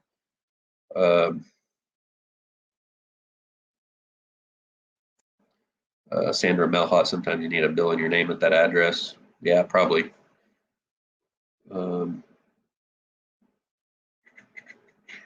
But as far as like for the medical and stuff, yeah, I don't have to live in Oklahoma to get that. But the tags I do. I'm not gonna try to, do anything like wrong or illegal. I don't need to. There's no reason to. So I'm just kind of wondering, like, how much will it save me? Uh, I'm I think, let's see, here in Missouri, to pay the sales tax and get the tags, I think it was like $400 or like maybe just under 400 to do all that, to like get the tags in and everything. But I can't do that until I can get the bus inspected. Right now, I got like cords hanging out underneath the bus and stuff, so I can't drive it down. I actually have a guy that lives right down the street from me, and he has a shop here in town. Last time I talked to him, he didn't have any of the inspection stickers, so he couldn't do it. But I need to get a hold of him again and see if I can get him just to stop by the house and do an inspection on it. Because I have to get the oh the what do you call it, the VIN number. I have to get the VIN number verified and the odometer verified before I can get anything done on it. They won't do anything because it's an out of state title. So, and I mean, it's not a huge hurry. I would kind of prefer to just, once I get the bus where it's livable, and where I can have, I think I have to have the gray water tank, the fresh water tank, the plumbing and stuff like that done. Uh, you know, Actual living quarters in here. And I think at that point I can go ahead and get it titled as a RV. Um,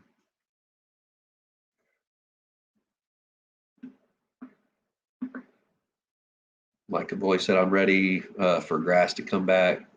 Tired of buying feed.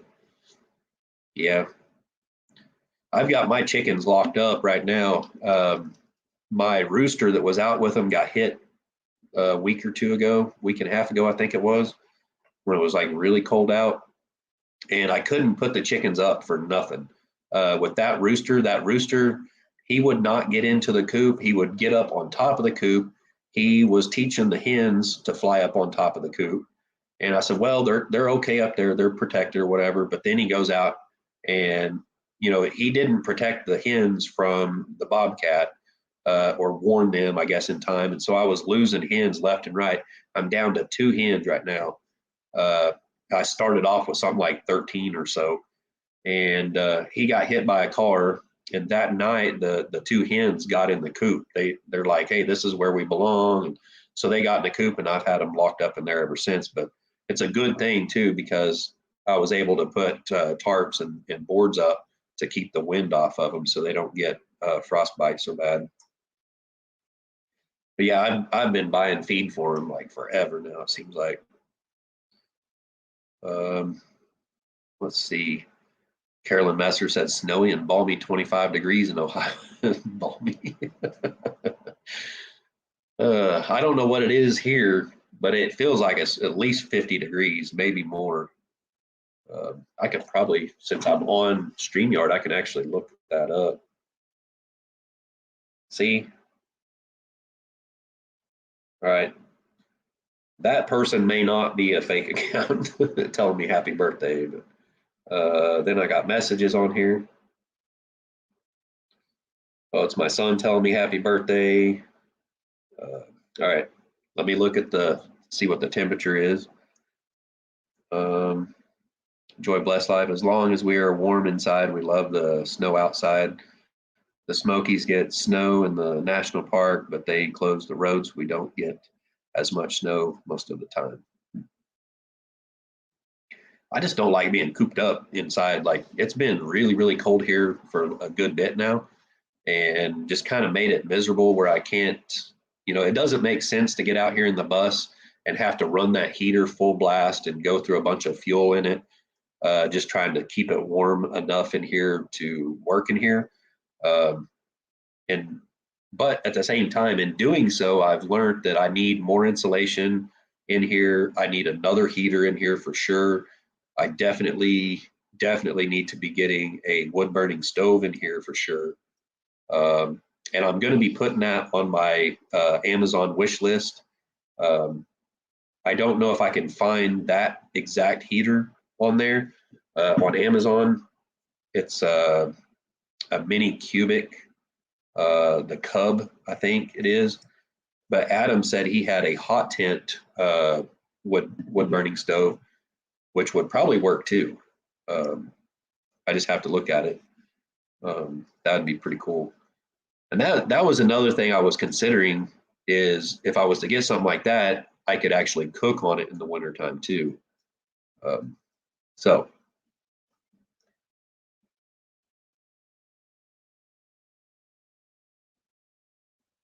need to put your phone on do not disturb mode so it doesn't ding while recording. Yeah, I know.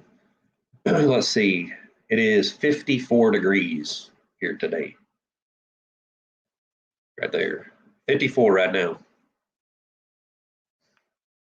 So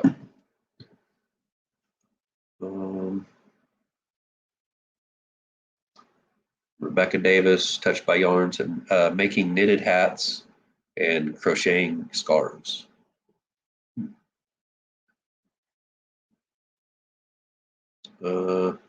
Like a boy said, haha, me too, Charlene.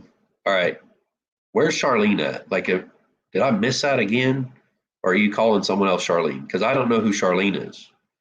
I know a Charlene, you know, Simple Life Reclaim and Country Road Cure, Mel and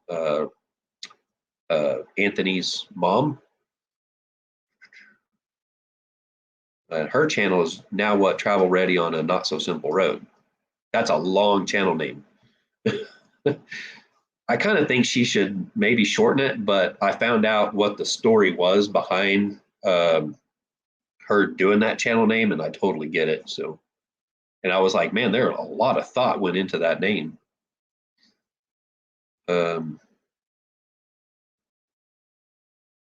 What is she up to now? Said Adam, I'm looking for grass so I can use our new mowers. Sound effects, or if you can make them. Get out there and mow the snow. Terrence said, I enjoy a big snowfall, but it does make everything harder. It makes me want to get out and go camping in it. I don't know if I read that one already, but let's see. I may be behind in the chat. I went up in the chat. What is she up to now? So Terrence, you can come to Iowa. My yard here is large. You have the whole yard to play in. I live in a village. What is she up to now is an odd one. She says this stuff just to make me laugh.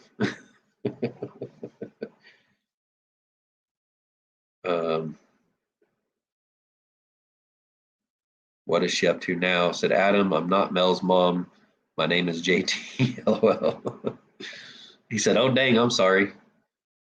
You've been out of the loop a little bit, Adam. See, and he is really, really good with like knowing people's names of people of their channel, like knowing their channel and their name, who they are. That takes some work, especially for me to try to remember people's names. Yeah, Adam's like, dadgum, I hate getting names wrong. What is she up to now? Said Adam, you have nothing to worry, nothing to be sorry for. I'm like Mel's mom.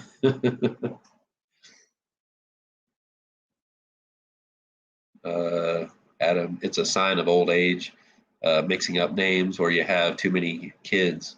Got to go through all the names to get to the point. My mom used to do that. Hey, Patty Price. She said, "Good morning, everyone." Dave. Hey, Miss Patty. Patty Price said, "Morning, JT. I do the evening feeding in the coop. Never have any issues with them going in." Looks like tax rate is 2% local tax and 4.25% state for a total of 6.25.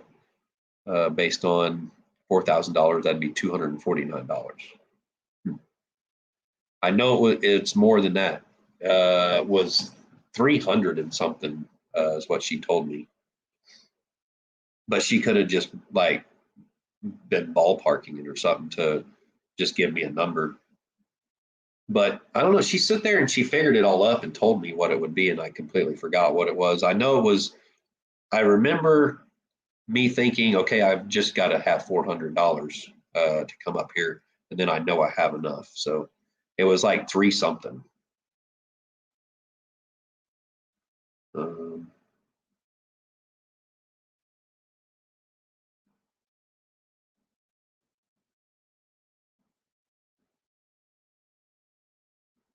had an idea if you had some corrugated tin, you could paint black and hang them in front of the windows to radiate the heat inside, sort of like a solar oven concept. I bet that would work. But the problem is like hauling some tin around to put up in the windows and stuff. I was looking at some, like the portable. I know you said something about the fire triangle the other day, and that may have had something to do with something else. But what it made me think of was I've seen some people with these steel things that they fold flat, right? So you can put it in a little carry bag, and it's just flat. And you can haul it around easy, and you get where you're going to go camping or set up camp, and you can set this thing up, and it's like a portable fire pit, and it's just made out of that core tin steel, kind of like what the shipping container's made out of, to where when it rusts, the rust actually converts and protects itself. So I've been looking at some of those on Amazon to put on that wish list. If somebody wanted to get one or whatever, but I'm trying to pick out like the best one or something. And then because I would probably want to do a review on it and like tell people what I think about it. How good it is or isn't. Don Lee says 55 degrees here right now.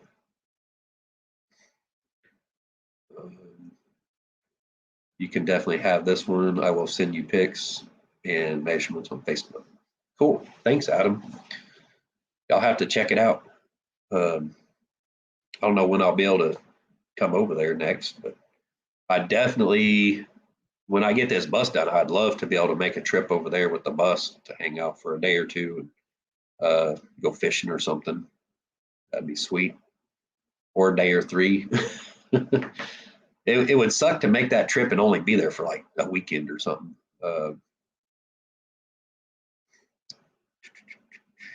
Like the boys at 51 here at the moment, supposed to reach 60 this afternoon. It's well on its way here, 54 right now. I mean, it may be even 55 now. What is she up to now? So no, he's calling me Mel's name. My name is JT. I won't remember that 5 minutes from now. I can almost guarantee you. I am terrible with names, but doing these live chats helps me a lot with learning people's names and everything. And I just have to keep doing it because if I stop, I'll start forgetting stuff. That's just how my mind works. I'll start forgetting people's names. What is she up to now? Said, I'm not odd. I was telling the truth. Plus, yes, I like to make you laugh. uh, might have other miscellaneous fees. Yeah, that's probably what it is. Yeah, reading it here now does not include title fee, processing fee, or penalties. Yeah, and I imagine by the time I get it done, there's going to be penalties on it. Like Boy Homestead said, you'll like the big news I'm about to announce. Heck yeah, man. I don't know what you got going on, but I'm interested. Uh, might have other, yeah, okay. Might have other miscellaneous views. I read that. What is she up to now? 2 arms, 1 head, 2 legs, a body in the middle, and long hair makes me odd. I know it's the part of I failed sex when I was born and got an F. uh, you'll be able to stay as long as you want. Sweet. Y'all, I might be moving to Adams. That he does have a really cool area that's over there a little ways away from his cabin. Uh, I I don't know. I'd have a hard time like moving out there, feel like I'm, there too long. 2 weeks or whatever it was I was out there that last time was a good amount of time I was out there, but it was fun. It was a lot of fun. Uh,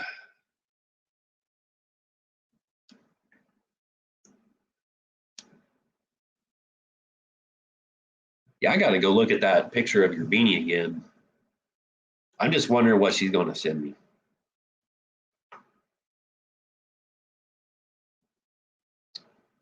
Stephen Carlson, what's up, man? Cold where I live at. Oh, come on, where to go? I live at have lots of snow here in Sandwich, Illinois. Zip code. He's about to give us his whole address, guys. But Stephen Carlson be like, bring it on, come on up here. Adam, you found a lady to sit on your front porch with you. Okay, if not, we can fix that part. Give us time. LOL.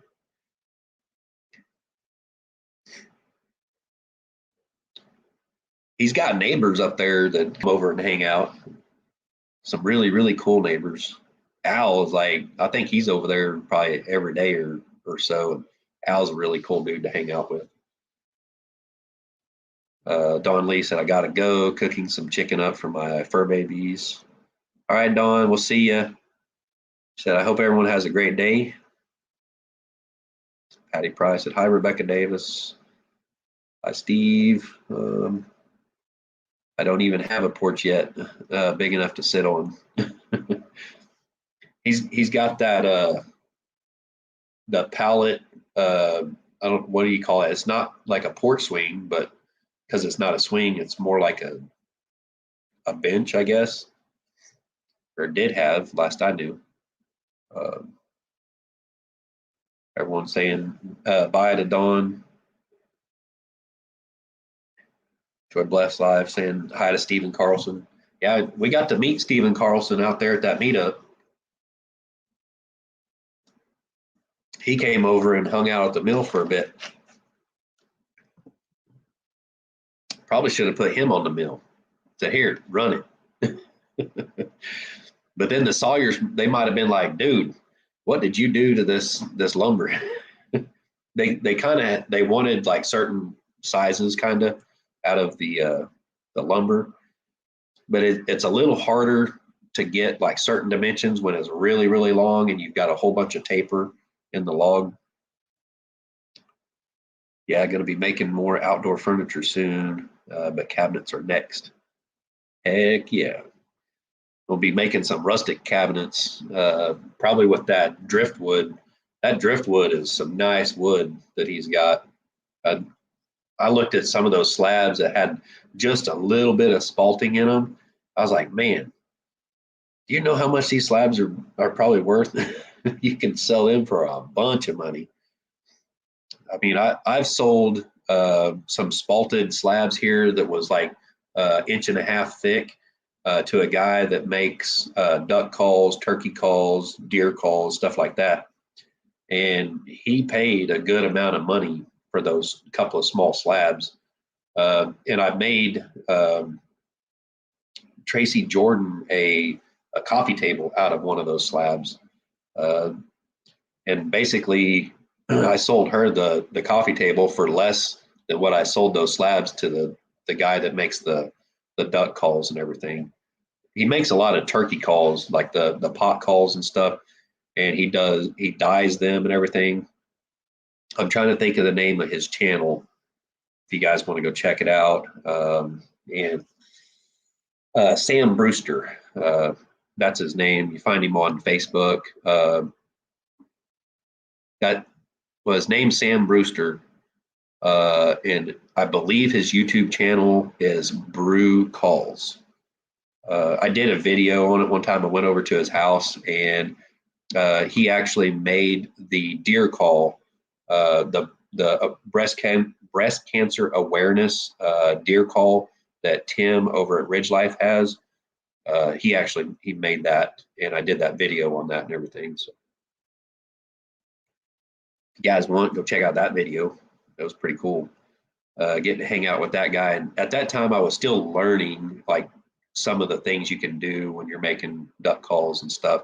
And he made me a really cool squirrel call. That thing is just super awesome. And the nice thing about it, it has the big billows on it. So you hold this thing in your hand and you shake it, and it makes that chuckling sound that a squirrel makes.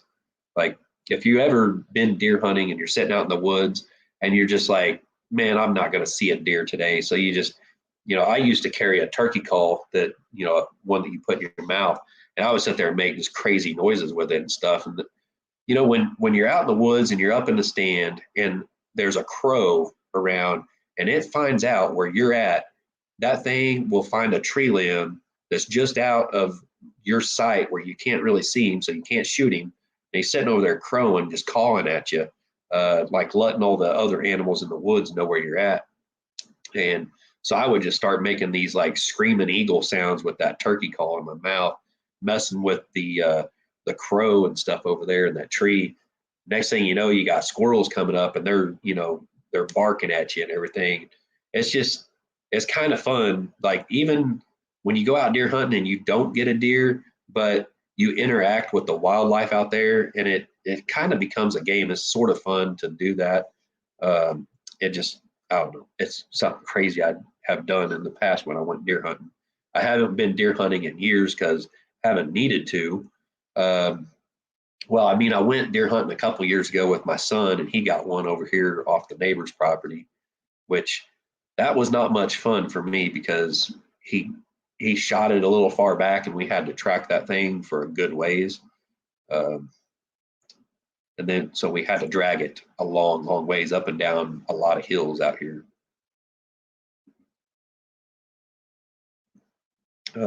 Dave, I only sat outside in my yard to learn the squirrel calls. I didn't know there is a squirrel call. Yes, there is. Um, Man, do you guys want to see my squirrel call? I think I could run in the house real quick and I could find it. Let me go get it because there's still 27 people in here watching. Don't go anywhere. I'll be right back.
turn this heater down a little bit. Whew, it's getting warm in here. All right, I'm back. Oh, we lost a few people, it says. Well, I found it. What'd I miss here? I guess Rebecca is leaving.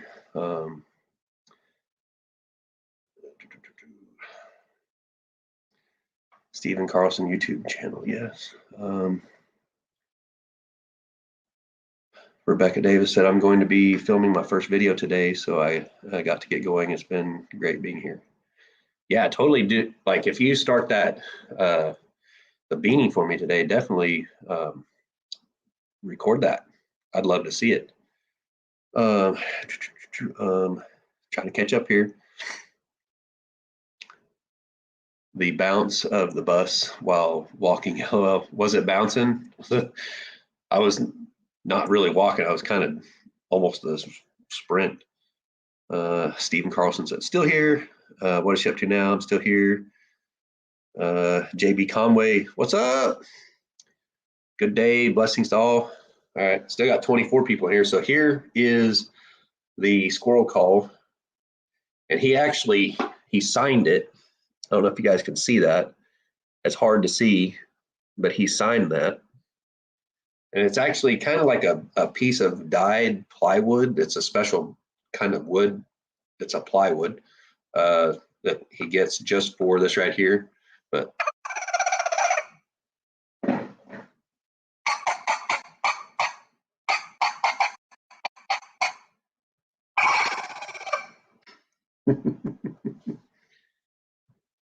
I don't know if that's too loud for you guys. Hopefully it wasn't too loud and distorted or anything.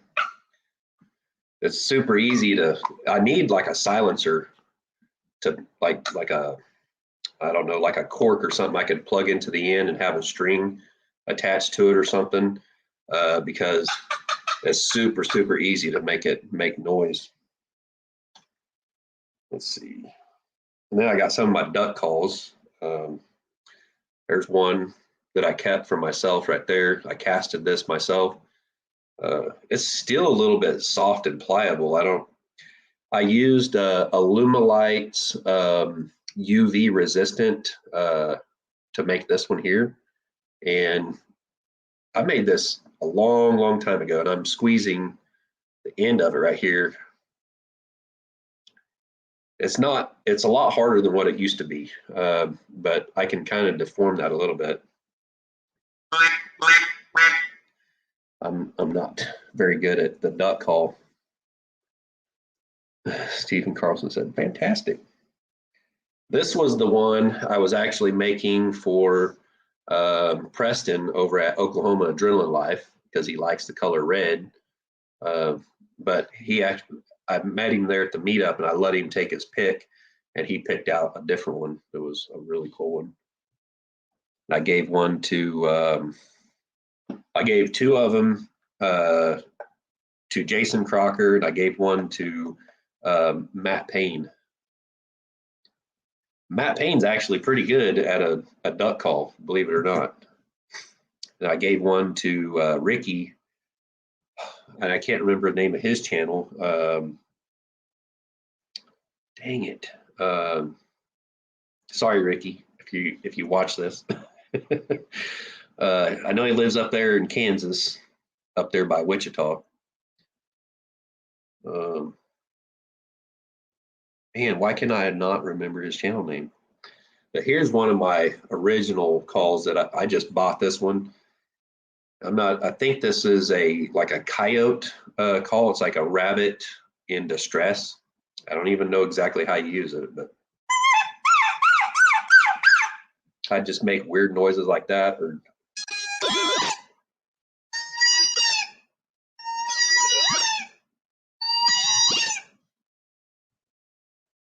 Narrowway Farm. There you go. See, it was right on the tip of my tongue and I could not remember it. But yeah, Ricky at Narrowway Farm. I gave him one.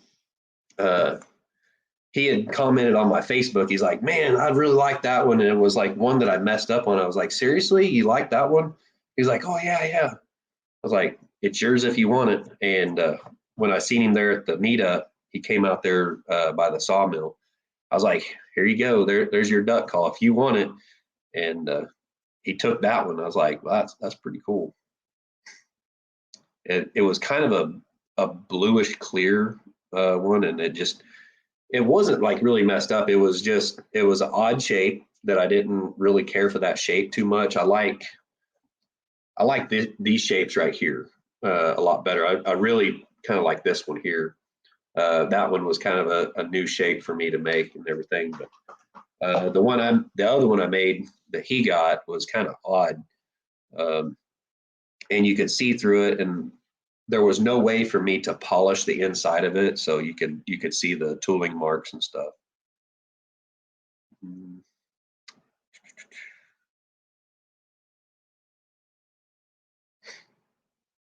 Oh, Stephen Carlson, you got one of those red cedar cutting boards from me at the meetup? That's awesome. Yeah, a lot of people bought those cutting boards from me. Unfortunately, I wasn't over there to like really get to talk with people, and that's the one thing I kind of regretted. So I was like, next time I go to a meetup like that, I'm not taking the sawmill, because that really took away from it for me. I know there was a lot of people that got a lot out of watching the sawmill run and everything, and that actually kind of helped me with being able to go out to the 41.36. They got to see the sawmill in action and everything, and they learned a lot from it. And Mel was very interested in that, and getting the trees and stuff that they had to knock down. They wanted to make use of them instead of wasting them. So they ended up having me come out and had me help them with setting up their sawmill. Unfortunately, they had to move it. Let's see. Denise Stanley, happy birthday to you. Thank you. I'm 44 years old now.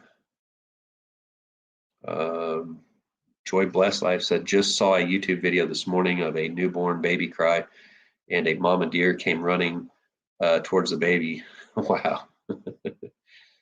Yeah, we have deer in our backyard a lot and across the road at the neighbors. And we actually have permission to hunt his property, which is actually the wooded part in front of my house. There's a few acres back in there. And then the neighbor next to me over here, we have permission to go on his property across the street. We don't hunt right beside here, right there. This woods right here by the sawmill, where my wood pile is, and that's where the deer usually hang out. They're usually sleeping right there on the other side of that wood pile. And I get up in the morning and I'll open up the blinds, I'll look out there, and I'll see deer right out there next to my wood pile. I'm like, man, they're right there. But we could hunt there. They just really don't prefer us to, because the guy that owns the land doesn't live there anymore. His brother lives in that house down there that's a little ways down. And they came out one time and put up no trespassing signs right next to my property. I was like, dude, you put like where the tree line is, my property line is 10 feet on the other side of where that tree line starts. And the no trespassing sign is literally on my property. I'm like, dude, get your dang sign off my property. You don't know where the pins are, obviously. You go, okay, here's where the tree line is. I'm going to stick a sign out here that says no trespassing on someone else's land. I was a little heated about it, and the sign got took down. He's like, well, I thought it was right there at the tree line. I'm like, no, it's 10 feet on the other side. That right there is actually a what do they call that? Where you can't build or whatever. There's like a 10-foot or 12-foot. Yeah, you guys know what I mean.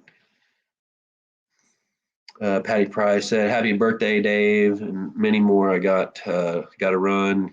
Kids are school time to start homework online. They're out of school. I'm guessing that's what you're saying. My kids are actually back in school now. They were out of school, was like last week. Now they're back in school. So I guess the CV's done and over with. I don't know. They just had a lot of teachers and stuff, I guess, were sick. And so they canceled school for the whole week. And now, yes, thank you, Lori Carp, an easement. Joy Bless Life said easement. See, I knew you guys knew what I was talking about. Lasso the deer, no gun needed. I'm thinking about next year possibly using my son's crossbow. I don't know. That thing, I mean, you could slam with that because it is just so quiet. If you could physically pull it back with your hands, you could just slam with that. I would love to get a bow again one day to be able to go bow hunting, because to me, that's really the way to go. Uh, I don't want to like feel, seem insensitive or anything, but I am a hunter. And for me, as a Native American Indian, that is a way of life. That's just what you do to get food. Um, I've never really done it, as trophy hunting or anything. I've never shot a deer just because it had a big rack or anything like that on it. I've gotten one deer that actually had a pretty decent size antler set on it, which was really cool. And I did have that one mounted, which you guys have probably seen before in my living room. That's, pretty cool. Um, and the crazy thing is, like, every time I shoot a buck, it's always been with my 30-30 that I got from my grandpa. He got that as believe it was a retirement gift from when he worked at BF Goodrich. He worked there, I think, for 30 years or something. And he got two different 30-30s. My brother actually has one of those. And I've got the other one. So that's really, really cool. But it's almost kind of like a curse or something. Like every time I take a bow or any other rifle with me to go deer hunting, I end up getting a doe. But if I take the 30-30, I get a buck. So one of those weird things. Food, that's right. It's food. I go hunting for deer for food, and my son, he learned a lesson. He shot a young buck, and because he shot it a little far back and it ran off for quite a ways, it had a lot of adrenaline in it. And when we finally caught up to it and put it down, of course, it had adrenaline in it, and I had 100% of that deer turned into breakfast sausage at the processor.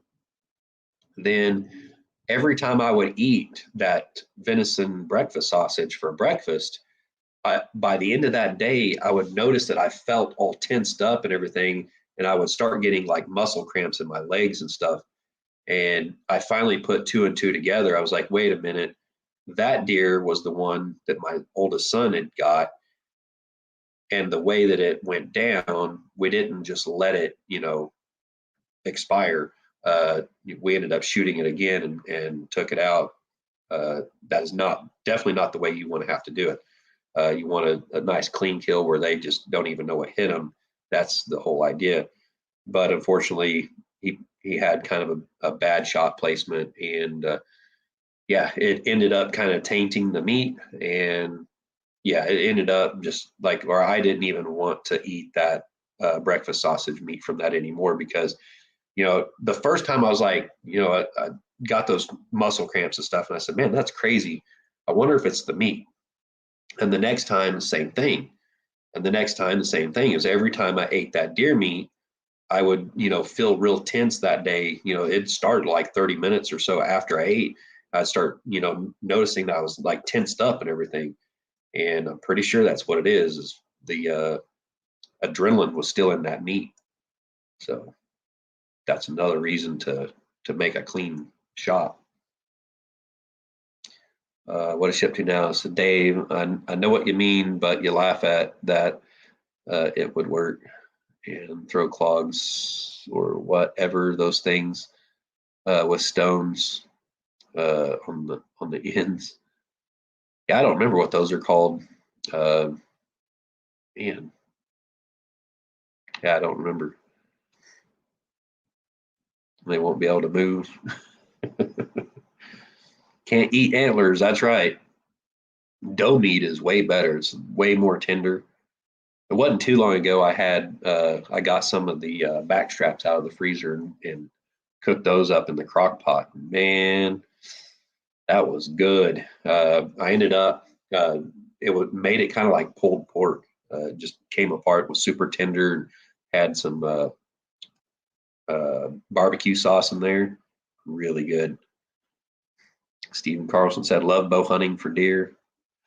I've never went crossbow. I've never used a crossbow, but I did bow hunt for many years until I gave my bow to my nephew because he was wanting to go deer hunting and he wanted a rifle, and I was like, well, and at the time he was underage, and I was like, oh, I can't give you a rifle, but I could give you a bow if it's okay with your mom. And so I guess he asked his mom, and she's like, yeah, sure. So I gave him my bow. It was a pretty nice bow. Uh, I shot a doe with it. It took me, I think it was 4 years before I finally was successful with the bow. And when you have 4 years of deer hunting, bow hunting, it's not like, for bow hunting here, I believe it starts in September and ends like in November or something, or I don't even remember, but it goes for a lot of months. So anyways, you can do a lot of bow hunting during deer season here. And so I was going a lot and I was putting a lot of money into it, like trying to be scent free and everything. And I finally discovered that if I chewed Wrigley's spearmint gum, that covered up my breath. You wouldn't believe it, but if you eat bacon or anything like that in the morning for breakfast, that smell is going to be on you. It's going to be on your breath, everything. But the mint is a natural smell, and it doesn't alarm the wildlife to you being there because it is a natural smell that they will, smell out there. And deer will learn smells. Like if they have an encounter with a human and they smell a certain smell, they're going to start associating that smell with the a hunter being around. So if you're getting a scent-free smell spray that smells like dirt, that has a very strong odor to it that smells like dirt. Those deer smell that. And I figured out that stuff does not work at all. It has to be absolutely scent-free stuff because around here, the stuff that smells like dirt, the deer are alarmed when they smell that. Compound bow, arrows, and broadheads for my arrow. Yep, definitely. Lord Carp said, I like shooting a bow, but never hunted with one. I would like to get a crossbow now to do some hunting. Yeah, they have opened up. I don't know where you live, Lori, but here in Missouri, they've finally opened up the crossbow for anybody instead of just people who are handicapped. It used to be that you had to have a handicap. You had to be handicapped in order to be able to get a tag for crossbow or whatever, or to be able to use a crossbow, I guess. No scent spray for my clothes. Yeah, I mean, if you're bow hunting, you probably need like a scent spray. Um, I always carried some in the stand with me because, like in September, it's still pretty warm and you'll start sweating and stuff, and you need to spray that on you. Otherwise, they're not going to come in very close, at least in my area. And I was getting them like literally right underneath my stand. I had a self-climbing stand, and I would go about 30 feet up in that tree. It was a great big white oak, no limbs for about 30 feet. And I would climb up that thing. I take an umbrella with me, so if it rained, I screwed this thing into the tree and it had an umbrella over top of me. I mean, I had the whole get up. In Oklahoma, I'm disabled now, but Oklahoma has opened it up here too. Yeah, I know. I think they're actually opening it up for mufflers for pew pews. I can't probably say that word. You know what they're called? These things that go in a pew pew, or they actually kind of look more like this right here. This is just a little plastic thing for the the diesel air heater intake. But they look kind of like that, and they go on a pew pew. And I believe you can actually use those now for deer hunting here in Missouri. But of course, you have to have your tax stamp or whatever, all that paperwork with you if you got that. And that's what's really kind of kept me from even getting one of those. I'm like, it would be nice to have one, because it really sucks when you're hunting and you don't put ear protection in and you make a shot, and then like all you can hear all day long is that wee in your ears. And that's the sucky part about hunting, is you end up with your ears ringing, and I don't like that. And the other thing is it stresses out all the other animals in the woods. When they hear that one shot, they all freak out and they'd run, right? But if you put a muffler on there, it's a bit better for them. Around here, just hang your clothes and burn a pile of leaves. Yeah, there you go. Make it smell like smoke. That's a pretty common smell that they're going to smell. This one property where I used to go hunting, there was actually a neighbor and it was always seemed like when he was burning trash, I was out there hunting. And that smell was just blowing through the woods. I said, yeah, that's going to cover up a lot of smell. We got Simply Jan in here. Hey, Jan. Let's see, Lori Carp saying hi to Jan. Man, how long have I been on here? We're at 12:21. It's like, was that 2.5 hours now? Shoot, dang. I'm really interested in Oklahoma Adrenaline Life. He just done a video not too long ago where he was opening up some of the new trapping stuff that he's got.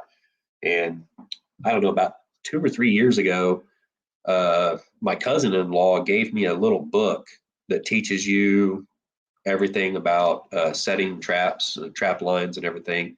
And I've been interested in it. But around here, I can't really do that because of all the animals we have around here, like cats and dogs and stuff that would probably get, caught in it. And I don't want to injure them. My favorite pew pew is a black rifle. My favorite that I've always wanted, what is that? It's a Sig Sauer. It's like what do they call it, man? And I know so much about pew pews that I should know this right off the top of my head. It's a 308. It's not the 5.56 or the 223, but it's a 308 caliber, black one. And the 6 hour one, it's pretty sweet. It has a single point, quick release on it and everything. I was like, man, that would be sweet. I used to have a what was that, Panther, like Black Panther. What, I can't remember what my 223 was now. It was a Panther. I remember that. It was all right. I had a lot of money in that thing, and then times got tough and I needed money really, really bad. And I ended up selling it to a gun shop. And dang, I just said that word.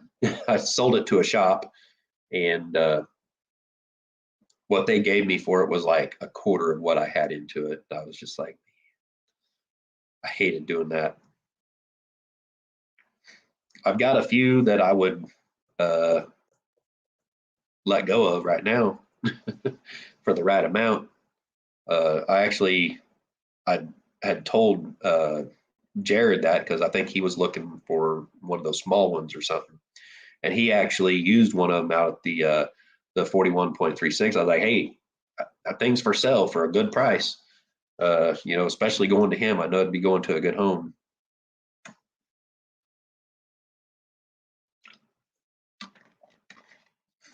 I think one of my favorite, my favorite one I got right now is that lever action 30-30. But then my second favorite, I guess, is my little sniper one, the 300 Blackout. It's a Remington 700 action with a Nikon M308 tactical sniper scope on it. It's freaking cool. Which you guys probably seen it in my Freedom Weekend, I think is what I may have called that video from the 41.36 4th of July deal. Everybody liked that one, but unfortunately I didn't have a whole lot of shells for it, so I couldn't use it very much. And that time, we were all kind of wondering, because I've been doing, man, it's hard to talk about this stuff and not get demonetized. Okay, when you can take a 223 and turn it into a 300 blackout. Hope I didn't say too many keywords there for the YouTubes, but you can actually neck it down and resize the neck into a 30 cal and make a 223 brass casing into a 300 blackout. And you cannot find 300 blackout on the shelves anywhere right now. And so it's a good thing I'm able to make my own, which I haven't done in a while. But the thing was, like, there for a little bit, we were really starting to wonder if we were going to be able to buy primers anymore. That's one thing that's became really, really scarce is the primers. And you can redo those, but it's really not very cost effective and not very good unless you really, really, really know what you're doing. Yeah, Lori Carp said since Jared is moving to the Shoot Dang Ranch, he might be interested. Yeah, I need to figure out what his email is so I could email him. I know he had said what it was at some point on one of the videos. I remember him saying it, but I cannot remember for the life of me what it is. I might have to email him. I don't have his phone number. They don't give me that kind of information. I ain't that close to him. I know a lot of people are like, "Oh, you talk to Jason Crocker all the time." It's like, no, no, not really. I mean, I have like Mel and Gary's number and Country Road Cure's number and stuff. I can talk to them or whatever. I don't like necessarily like message them or anything all the time. But, and like Des the Hobo Travel Nurse, exchange numbers with her. She gets like the behind the scenes stuff, like pictures of stuff I'm doing here that like a lot of you guys don't even get to see, like on Facebook or Instagram for a little bit. And she is a member of my channel, so that's the perk like she gets for being a member is like she gets like I'll be like, hey, this is what I'm working on, like a little picture or something like that. And and then also members of my channel, like I'll make something and send out to you every now and then. So that's what you guys get that's special is like you literally would get something like this right here that you can physically hold in your hand and be like, that dude right there made that. She got the tall coffee cup tumbler, which I'll probably never make another one again. It's that spalted, I want to say spalted maple, but it might be a different type of wood. But it was the spalted cup, really, really cool. It's just really hard to make them that deep with the tooling that I have. So might check with Mel. She may be able to get a hold of him. Yeah. And that's the problem with like their channel's so big. I could send them a message on, I mean, I just done a chat, right? And wrote it in there and sent it. And he may or may not have seen it. I don't know. But when I was talking about selling him the shipping container, and then later on I was like, hey, I might be selling that shipping container. I was telling my wife, I said I might sell that shipping container to Jared. It's like we don't absolutely have to have it. I said it's not in the way here, but it's another thing like that I would have to move. But at the same time, and she like it looked like her head just spun around. I tell you, she kind of went off on me.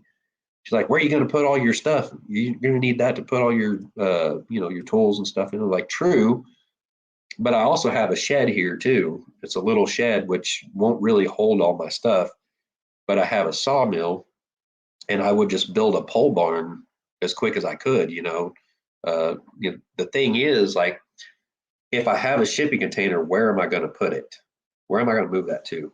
I know I've had like Adam at Like a Boy Homestead has told me time and time again, he's like, dude, if you need a place to put something, bring it out over here. Adam lives like 3.5 hours from me. That's a good ways away. So that's a long ways to move something that weighs like 4,000 pounds. I have to get it loaded up onto a trailer, and then I'm probably going to have to pull it behind the bus. The bus I know is not going to get very good fuel mileage. So yeah, I'm kind of thinking it would be better if I sold it, and whoever I sell it to, they get to pay for having it moved, or they move it themselves or whatever. And then once I do get a piece of property, then I'll have a place to start building on. And the thing is, like, if I was to sell this shipping container for $4,000, which is about what I've got in it with painting it and all that stuff, and they're going for a good bit more than that whenever you figure up like getting it shipped and everything. It's a lot of money for a shipping container right now. I had no idea that they went up that much. It's just kind of blew my mind. But yeah, I know Mel can get a hold of him. I know she has his number. They talk, text back and forth and stuff.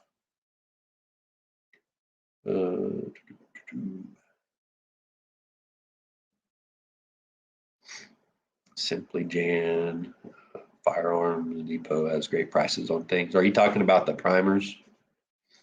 I've not looked up the depot. I know of some other places like Cheaper Than Dirt and stuff like that. We used to have a lot of shops around here that sold that stuff, and they've gone away. Lori Carp, I've enjoyed this visit, but have some things to do. Hope you had a great birthday, David. Thank you, Lori. Yeah, you guys don't feel obligated to have to stay in here. It's super awesome that you stick around as long as you have. Man, I'm procrastinating. If you can't tell, it's my birthday and I don't feel like working. So I'm just hanging out with you guys. I was talking to somebody on Facebook, and I have no idea who they really are or anything. Just know who, like, what it shows who they are. And I've just been kind of talking back and forth with them. They're like, hey, this was on Sunday. And they're like, are you hanging out with your friends this Sunday? I'm like, I don't like really have any friends around here to hang out with. I have one friend around here that's not too far away from me that I probably could go hang out with on the weekends, but he's more a friend of the family. He was a friend of my older brother, not like a real close friend of mine. So not, I mean, he's a really cool dude and all, but we don't have a lot of the same interests and stuff. He was more into music and stuff like that, which, I'm not, I don't play guitar or do anything like that. So I'm not like, we don't mesh really, really well. We're friends and all, but it's more just like friends of the family.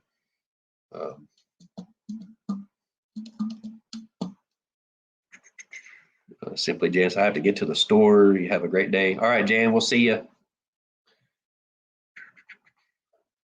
Yep, I've been on here for a good bit, 2.5 hours. Hey, I do need to get some stuff done. I don't know what I'm going to do. I've got to get a video ready for tomorrow. So, yep, man, it's been a lot of fun hanging out with you guys. We still got 22 of y'all in here. That's crazy. 22 people, 2.5 hours later. Man, I think I need to go. It's already 12:34. It's time for me to go make lunch or something and figure out what my video will be for tomorrow. I've really been wanting to get started on this cabinet here and get that figured out. The thing is, I'll show you guys. This is the bottom mount slider right here, and it is soft close, so it does that right there, and then it soft closes. But all the measurements and everything for this thing, trying to figure out how the cabinet is supposed to be built, has been kind of a nightmare for me. Using the side mount drawer slides is pretty easy. I'm sure this is going to be easy as soon as I figure it out. But I'm thinking there's probably some measurements in there that doesn't really matter. They're on their diagram. It's showing. Well, I guess I can show you right here. This diagram right here is showing like part of it hanging down right there, like the wood going down inside that. I don't think I have to do that. I don't know. And I'm not wanting to build the bottom of it like that. I don't want to build it like a normal drawer where you have like a thin piece of wood. I want to do the joinery a little different. Carolyn Messer said, we're enjoying this, so we are listening. JB Conway, so happy birthday, by the way. Thank you, JB Conway. Let's see, JB, you're the one that said you're down there by the Lake 10 Killer, right? I think that's what you said before.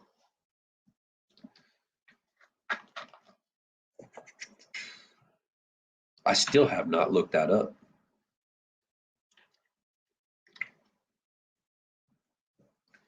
I don't know why. Everyone, in the last slide was telling me like where that was and everything.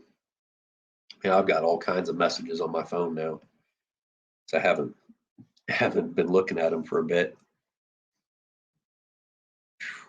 I would like take you guys around and kind of show you all this stuff that I'm working on, but we got the laptop and I can't unplug it because the battery will die pretty quick. So it pretty well just stays like plugged in all the time. Lake 10 Killer. I'm trying to look it up now. It's easier just to speak to it than type it. Let's see. Oh, that's down there by Muskogee, south of Tahlequah. Let's see. Warner. I think I hauled some oil around Warner before. Huh. Yeah, that's a few hours away from me. That's down there a little ways. Beautiful country down in that area, for sure. Yeah, it's pretty heavily wooded in that area, it looks like. Let's see. Man, you're just a little ways over on the other side of Fort Smith, basically. Shoot. You're not too awful far from the 41.36. I've got to see like when I can plan a trip down there to go hang out with Mama V and all them, and hopefully Dave from Come On Homestead will be moving out there before too long. That is some really, really nice country down in there, and there's not a lot of people live in that area. Vicky Borkorski, happy birthday from Jefferson, Georgia. Thank you. Thank you very much for that. JB said, yep. Oh, man. 2 hours and 38 minutes. All right, guys, I think I'm going to go ahead and get off here and call this a video. I need to probably go and review some more of my footage from the other day and see if I can't finish that video out, because I kind of promised a video on the cabinet door making. I think I need to do a little more video shooting on that so I can get that video put together, because I didn't even do like an intro for that video. Like I didn't even say, hey guys, I'm making a cabinet door today. I just kind of started working. So I don't know how that video is going to work out on Highway 82. Cool.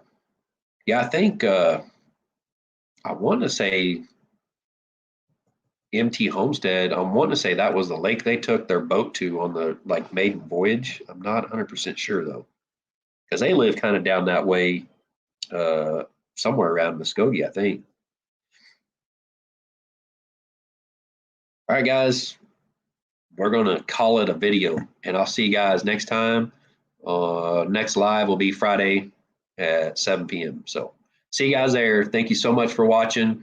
Thank you, everyone, for the super chats and the happy birthday wishes and everything. It's been super awesome hanging out with you guys. I'm now 44 years old.